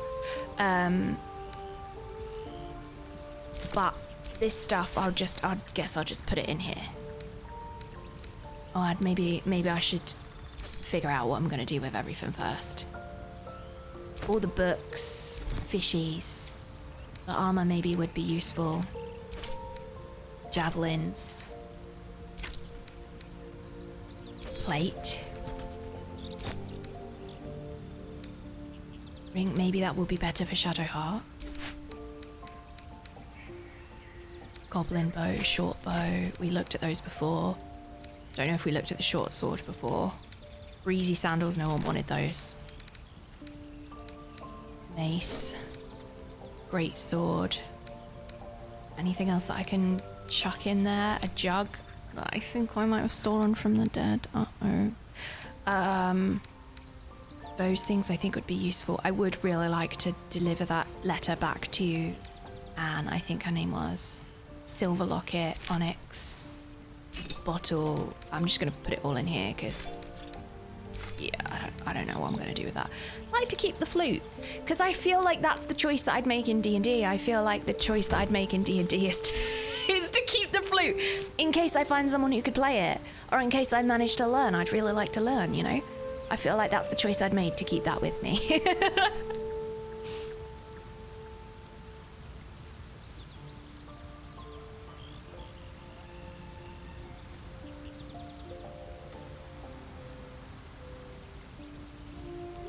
Don't you only know that from... Hold on, I'm catching up, chat. Sorry, I'm a little bit far behind. Don't you know only that from the intros in-game do we know he's a vampire? I only know it because when I was in character creation, it told me. There was like a little bio and it told me. That's the only reason that I know it. It's also why I'm attracted to Shadowheart, because I read her bio about having her memory wiped. I sort of wish I hadn't read those, you know? I feel like that, I feel like it would really change my experience of it. Like the slow unraveling of that would maybe change my experience of these characters. I definitely don't feel like I would have had as much of a connection with Shadowheart if I didn't know that. Hey Tara, welcome. It's lovely to have you. I found your channel by accident because I'm thinking of getting the game, and I've ended up watching you for almost 2 hours even without noticing. Cheers from Barcelona. Hi! Terraflop's really lovely to have you here. Well, that's a really massive compliment, isn't it? Everyone ends up here by accident. Tara, I really hate to break this to you. But pretty much everybody ends up here by accident. It's like the Hotel California, though. I'm so sorry to be the one to break this to you. Welcome. It's really lovely. Thank you for spending the last 2 hours with me.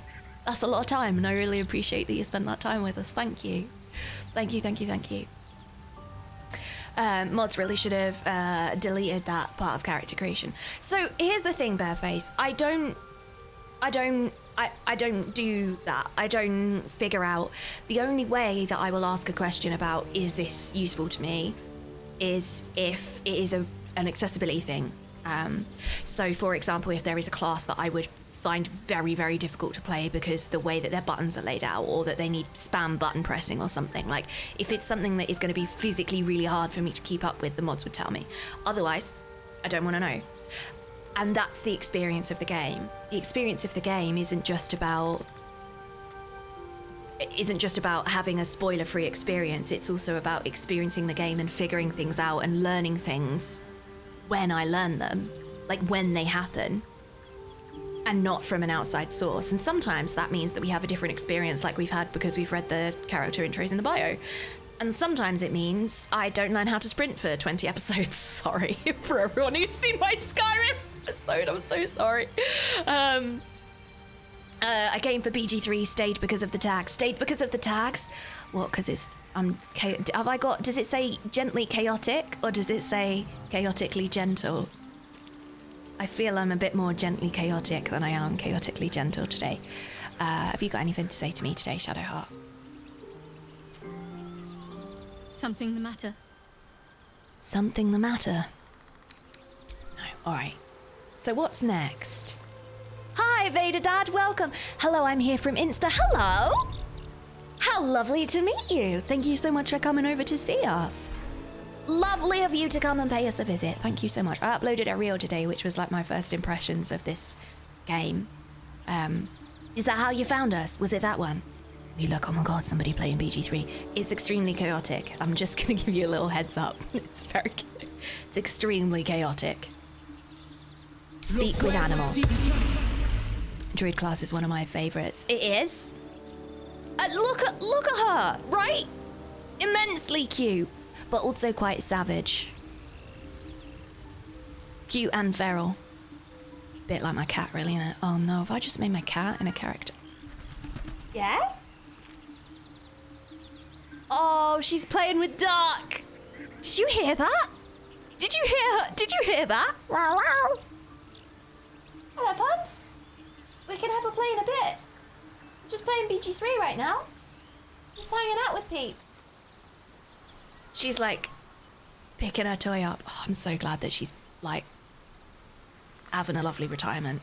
I won't go there and talk about it because I don't get sad, but I'm glad that she's able to enjoy her retirement and she's not super poorly, you know. Right, leave camp. Well, what the butts am I doing? I'm finding it very hard to not swear playing this game, which is unusual. I would like to, overgrown ruins, roadside cliffs, map. How do I know where anything is? Fast travel? Don't really understand how this works. All right, leave camp. Oh, and it just brings me back here. Well, into this delightful, beautiful... I still don't know if I'm inside or outside the butthole. Not sure about it. I would like to use that spell. Oh, how do I get... Can I get out there? Can I...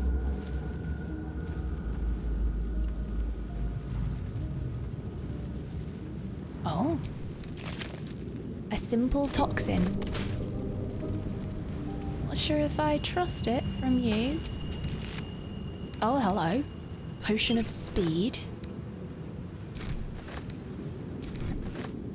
Don't want to take your skull. I'd like to not do that. So. This is why I wanted to do a long rest. I don't like this spell. It makes me feel all kinds of weird. Oh my god, I can? I didn't think it was gonna let me.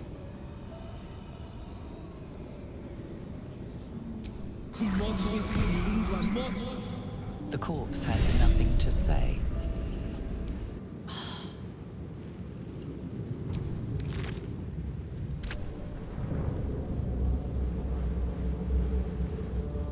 I wonder if it's because I killed it. Not sure I'm honestly not sure that I would want to talk to somebody that killed me. I can't do it again now, can I? Long rest. Do I have to go and have another long rest for me to be able to... I feel like if I'm going on a new adventure, I should probably have a long rest. It's designed to not be able to use it a lot, Golo. Just don't forget that. I don't really know where I am, which is extremely common for me. It is really quite common. Map. Oh, here we go. This is what I was looking for.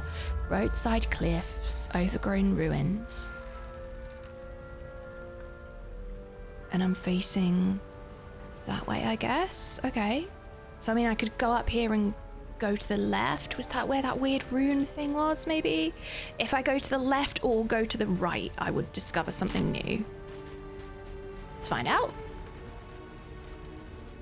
Oh, hello, Piggy. Hello. Talk. Away! Away! Oh, I won't hurt you. You're all the same.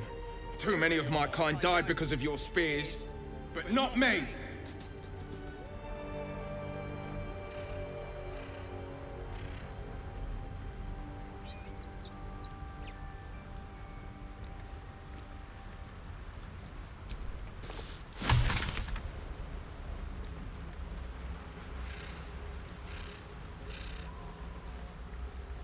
Oh. That's made me really sad. don't blame him.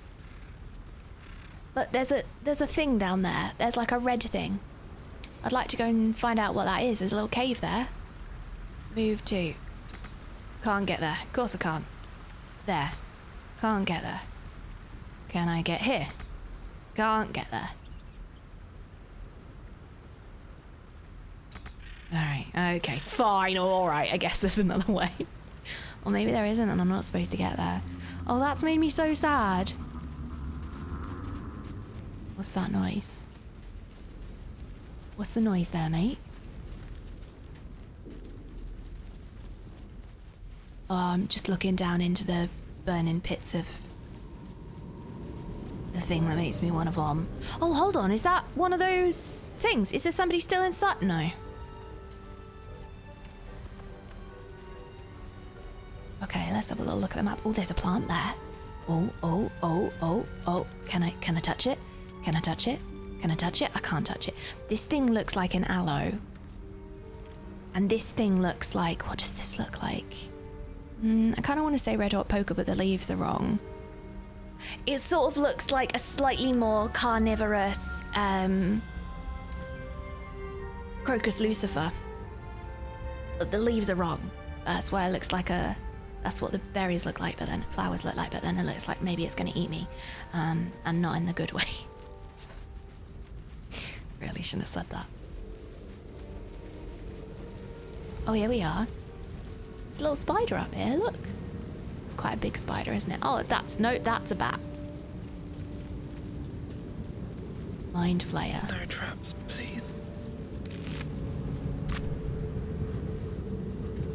Oh, maybe I didn't kill that one.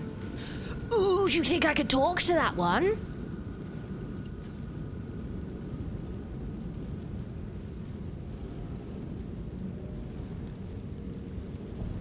Maybe I could talk to that one. I'd have to do a long rest though, wouldn't I? I feel it's worth it.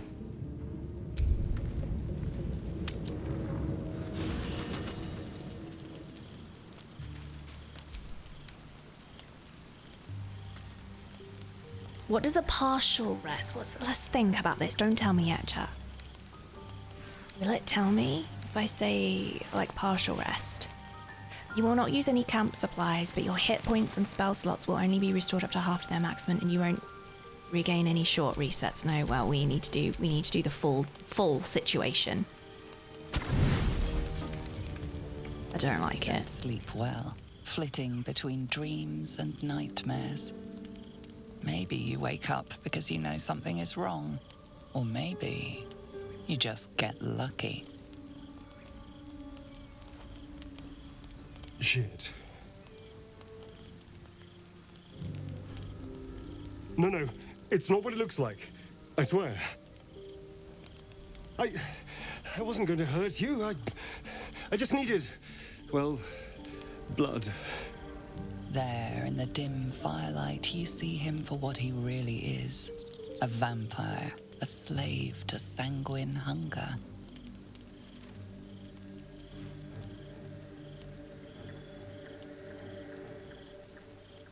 Feel like that would have been a really interesting reveal if I hadn't read it in Character Creator.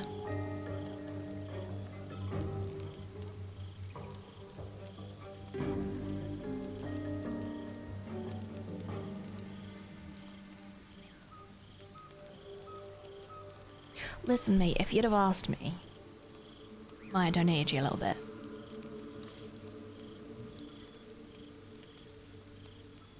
But you didn't ask me.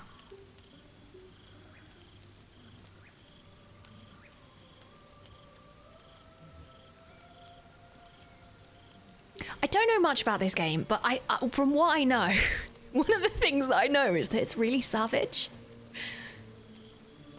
I also know that Astarion is like a character that a lot of people have romanced. Surely the game is not giving me the opportunity to, like, kill off a main character, like, this early on.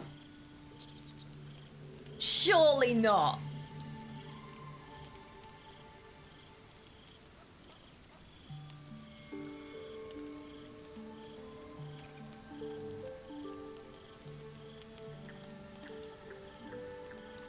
I've never killed anyone. Well, not for food. I feed on animals. Boars. Deer. Kobolds. Whatever I can get. But it's not enough. Not if I have to fight. I feel so... weak. If I just had a little blood, I could think clearer. Fight better. Please. A strange sensation courses through you, and your companion's mind unfolds, secrets half revealed. Why didn't you tell me?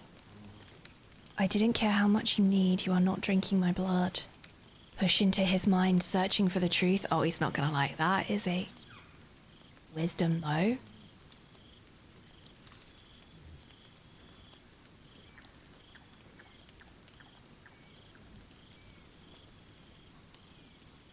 Oh, I'm gonna do it. It's a difficulty class 2, and my bonus is +3. Okay.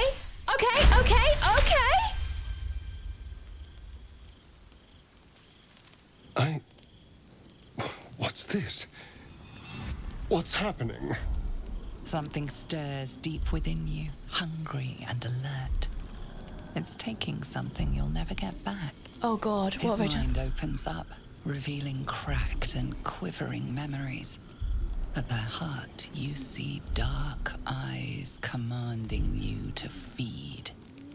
You open your mouth and bite down, not into a tender neck, but into the twisting body of a rat, the only thing your master lets you eat.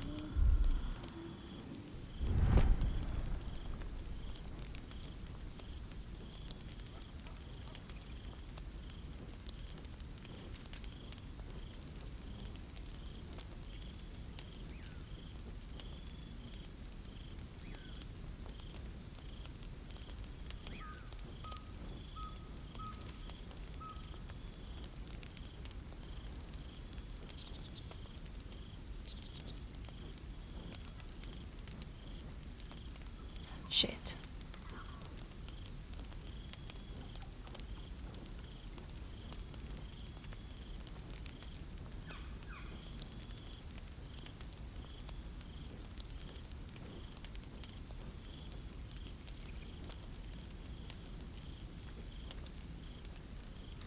I've just massively overstepped. I've just massively overstepped. And seen something so private.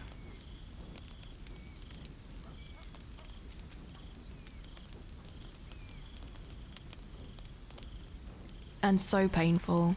And he did not want to share that with me.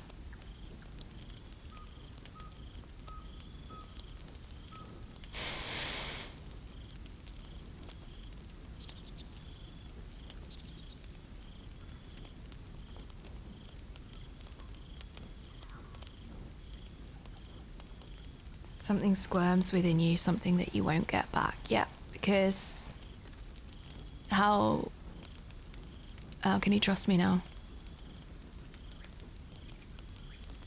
I definitely don't feel the same about myself.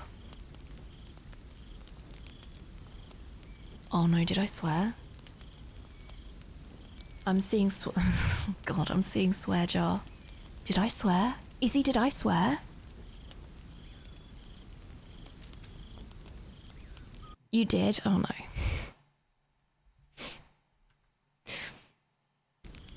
Every time I swear on stream, I do donate £25 to charity. And I have a swear jar running for the year. I'll sort that out after stream. Well, yeah.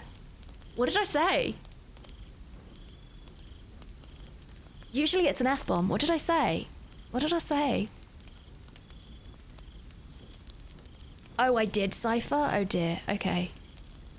S word when you realised. Ah, okay. Alright. Thanks, chat. Well, it just slipped out. Whoopsie!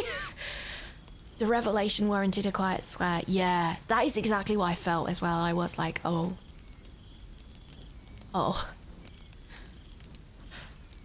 Oh, okay. That was like a swear of feeling like a terrible person, if I'm totally honest. Like, I just saw something so private. Look at his face. Look at his face. That's... I'll get this one. It was so justified. Izzy! Izzy, you rascal, you don't need to do that. I set the swear jar up so it's my responsibility and you gorgeous people keep paying it for me. Thank you. Oh, P-Max! For your potty mouth. Well, that's £25 to special effect instead of... instead, I'll donate them both and then I'll get one in the bank. We'll treat it that way. Thank you for what will be £50 to special effect. Thank you, both of you. Thank you very much. I appreciate you covering that one in the bank. Goodness, thank you for your generosity. A free swear jar. I'll do it up front as well. I'll do it after the stream. I'll do them both together, so I've got one in the bank. But look at his face. This face. This is what I think must have made me drop this one. Because the thing is, this face is not. This face is not. This face is like the face of. The problem here is that I have, without his consent, uncovered a very, very, very painful, traumatic memory, right? He didn't want me to know that about him. And I took it anyway.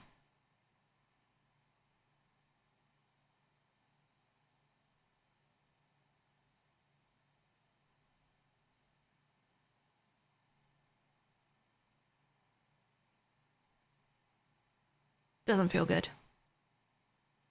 It's the face of a shattered mask, 100% bare face. It is absolutely the face of a shattered mask. It's an act. It's an act. It's an act to cover up a very, very vulnerable being. Oh my god, it's an act. It's an act to cover up how vulnerable he is. Mods, I just need to say something.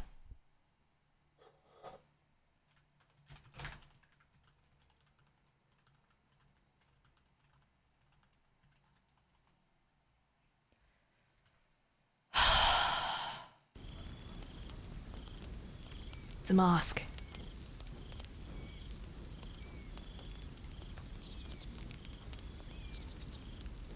I think I've misjudged him. Why didn't you tell me you're a vampire? At best, I was sure you'd say no. More likely, you'd ram a stake through my ribs. No. I needed you to trust me. And you can trust me.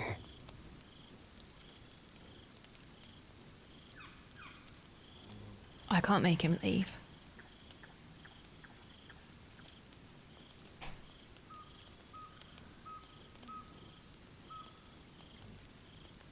I have to believe he's being truthful.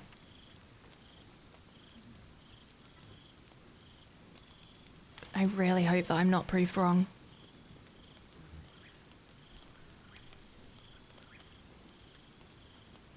Please don't prove me wrong. Please do. Be trustworthy. I do believe you. I can see it in your face. Thank you. Do you think you could trust me just a little further? Don't push it! I only need a taste. I swear.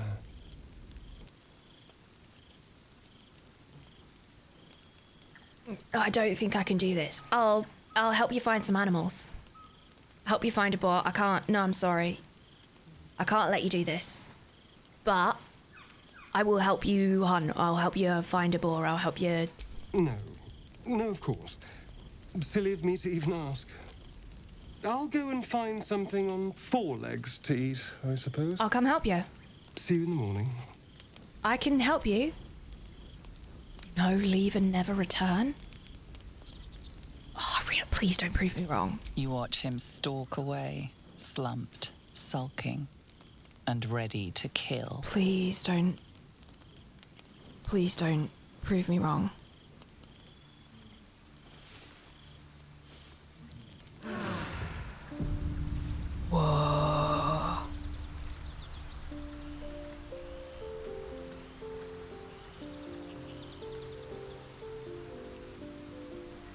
How many of you were waiting for that scene? How many of you were waiting for that scene? All of us? Yes!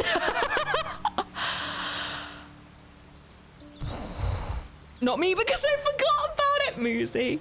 Pretty much, kind of. Everyone. Me for sure. Damn.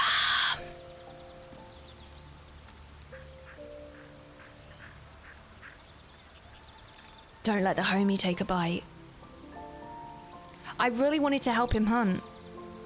I would have. Like, if you've seen me play literally any game, you will know how much I hate killing animals in games. I hate it. I hate it so much. I don't want to do it. Every time I protest it. But I would have helped him. I would have helped him. Would have helped him. And I really wish that was an option. Hunt animals as a druid. Yep. Yeah. Morning. I hope last night's little unpleasantness hasn't left a bad taste in your... Well, I hope there are no bad feelings.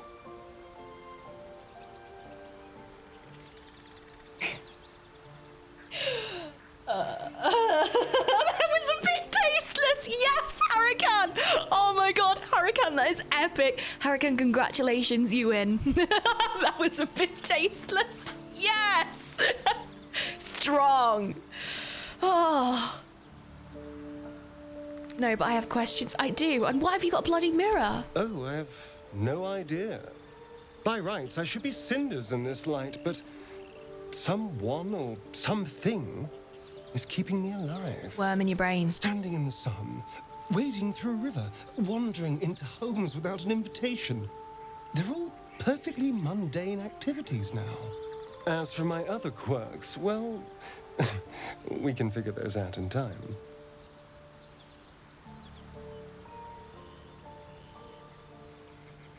All of those. I would like to ask every single one of those questions. Please, what's causing this? If I can ask, then help. If I can help ask, and please figure this out quickly. Less figure it out quickly, and more I don't want any surprises, if I'm honest. That's my theory, but who knows? I'm just glad you're being sensible about these revelations. I was worried people might turn up with torches and pitchforks. You gotta tell everybody else, please. Although there's still time. Yeah, tell them. A vampire? Well, that explains the pallor. Given our group's nature, I don't see much harm. We're each monsters in the making, after all. Oh, don't call him a monster, and a quick word of Shadow. warning, Astarion. I taste absolutely awful. Keep your distance.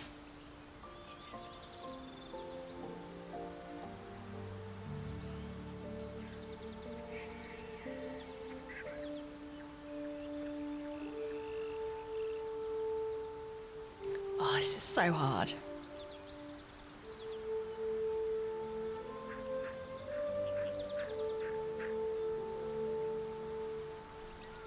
Oh, this is so hard.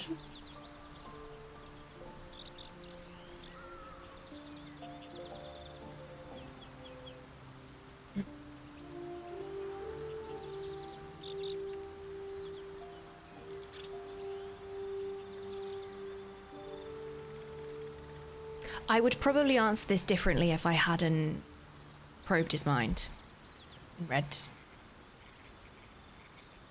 read that memory.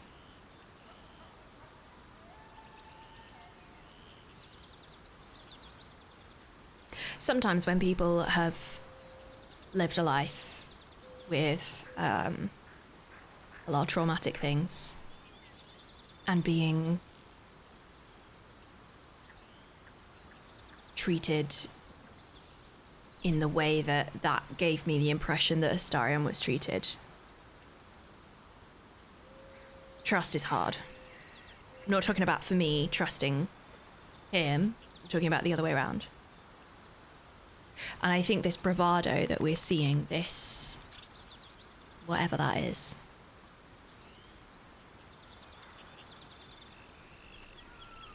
maybe a result of that. I think the bravado that we're seeing is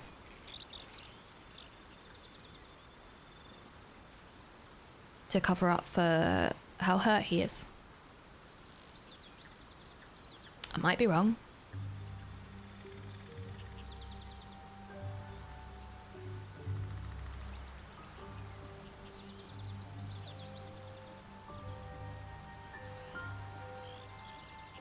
But sometimes people need them to trust you. For long as I need to go to bed, but I thought I would Hi, drop in and say Tamari. hi, and also to remind you in case you've forgotten that you're lovely and awesome and everyone loves you lots.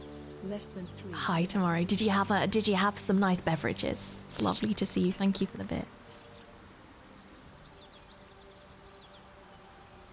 I think sometimes people need to have somebody take a leap of faith.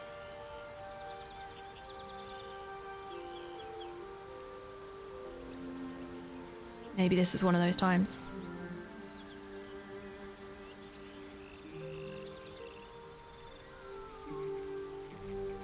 I think I've misjudged him. To what degree, I don't know.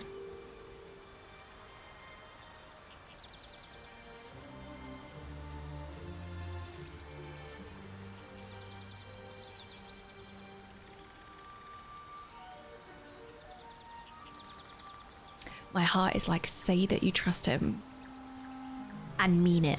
Because I don't want to say it if I don't mean it. None of that, thanks.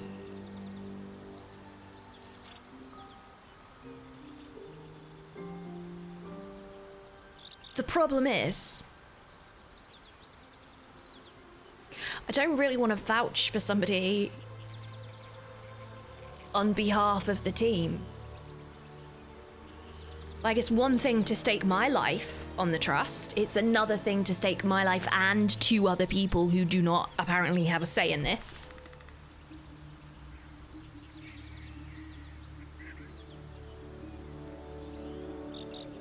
I think I have to say, one, I don't like it. I don't like saying enough, we need him, like it or not. I don't like that. Don't like that phrasing, don't like the wording. And I don't like how crushing that will be for somebody who has had somebody invade their brain and observe one of their traumatic memories. I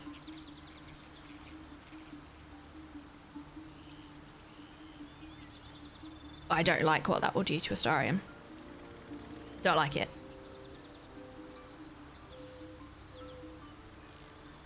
But knowing a little bit about this game, I wonder if one depends on the other. Like, if I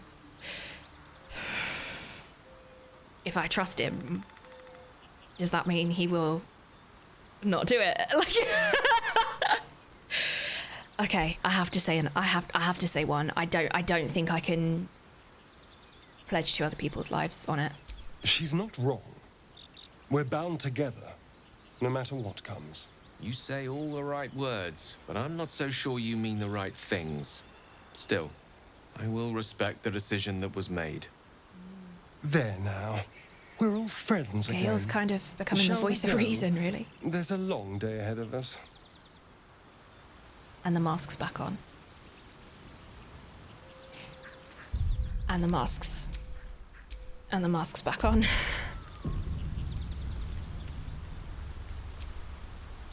Need something? Oh? Tell me about your history. Okay. Why do you insist on exhuming the past? I was a slave. I shouldn't have bloody asked A that, should I? vampire spawn. Kept by the Tsar family. Perhaps I still am. I was never able to resist their commands. How did I bloody forget so quickly? What I've an been idiot. conveniently lost. They won't ever control me again. Please let me say something compassionate. Please, please, please, please, please. I wish I hadn't have said that. I was playing like, oh yeah, I'd like to know that. Not like, you've already done enough, Colo. It's simple.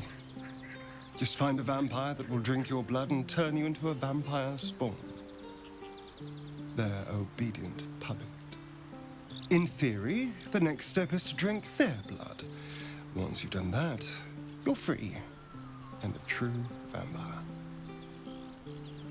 So they bite you and you bite them, in theory. People think the biggest threat to a vampire is a cleric with a stake. It's not. The biggest threat to a vampire is another vampire. They're scheming, paranoid, power-hungry beasts. So why would any vampire give up control over a spawn to create a competitor? Trust me, it doesn't happen.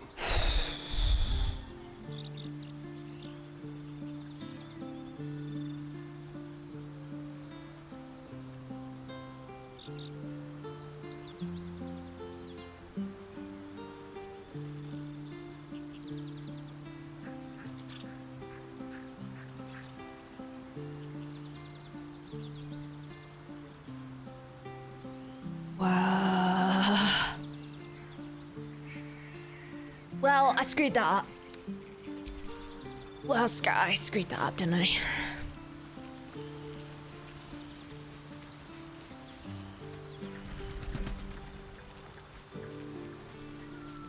Screwed that up. Well, and truly screwed that one up. That was intense, yeah. Quite glad I didn't let him drink my blood. Why would somebody set somebody free so they can be their competition? Like, people don't deserve freedom.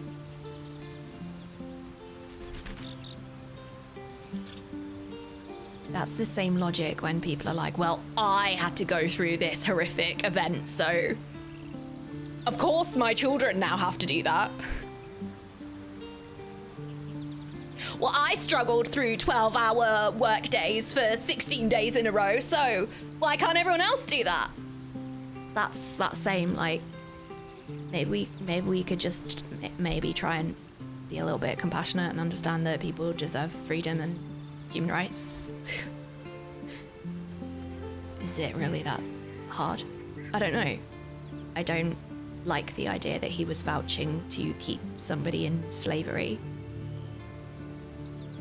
Like, that's literally the trauma that he went through, and he's like, yeah, sure, we can just do that to somebody else. Why would I free them? And yeah, my parents did it. I turned out fine. Yeah, I don't know. Your first attempt at friend was trying to maul them as a giant badger, so I think you're improving in your social skills already.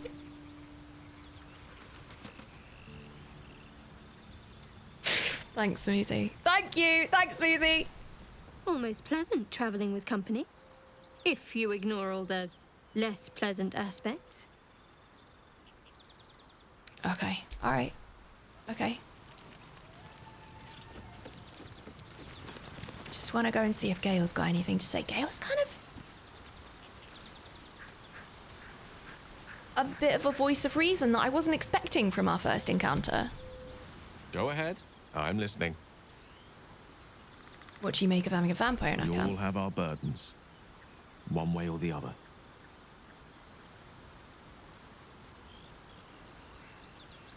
Okay.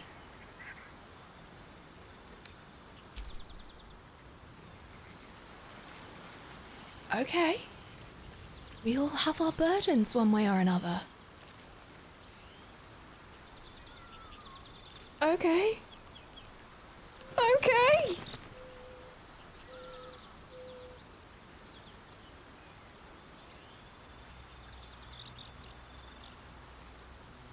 What the hell is this game? When you all said, hey, Colo, play Baldur's Gate, I don't know what I expected, but I didn't expect this. I don't know what I expected, but I didn't expect. I don't feel like I felt this way about a game since we played Mass Effect.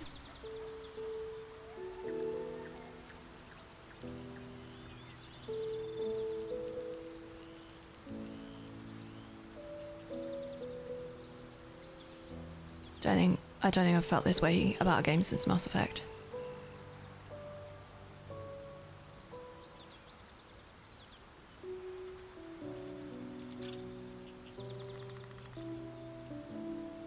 One of my favorite things about narrative games is when it like presents you with a situation and it makes you make a decision, and then it does the equivalent of picking you up by the scruff of your neck and slapping your face and being like, look what you've done, and you're like, oh. Like, yes, I want to talk about the morality about it and figure out what the right thing is to do, but sometimes you encounter a game that teaches you something about yourself. Every now and then, you encounter a game that teaches you something about yourself, and it might not be a nice thing.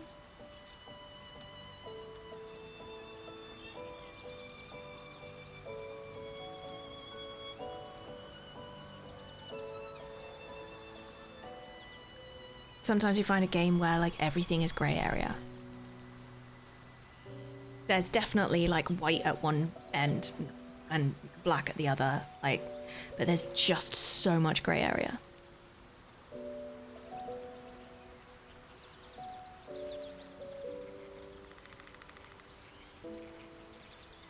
And just like we were talking about all the characters aren't black and white characters. They're not like really, really likable, really hateable. Like, they make you feel complex emotions about them.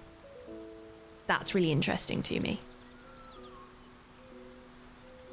Like, I don't want to play a game and have all the answers. I don't want to play a game and be like, cool, let's go there, let's do this, let's do that. Like, I want to think about it. I want to learn something from it. Whether that's looking at a game like it's a piece of art and coming away with some feelings about it, or whether that is a narrative making me go, oh, well, damn.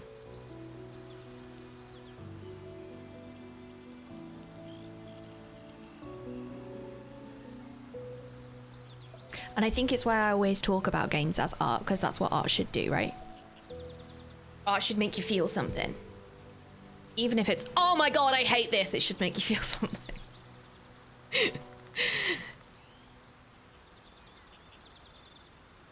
And I definitely don't think that you could call this game anything other than art. For that reason, and about 5 million more. Damn, chat. Wow. Were you waiting for all that? Was that what you were waiting for today? Damn. We are past time. I don't want to stop playing. I'd like to carry on for another 2 hours, but that's probably not the best idea. I'm having such a good time playing this game.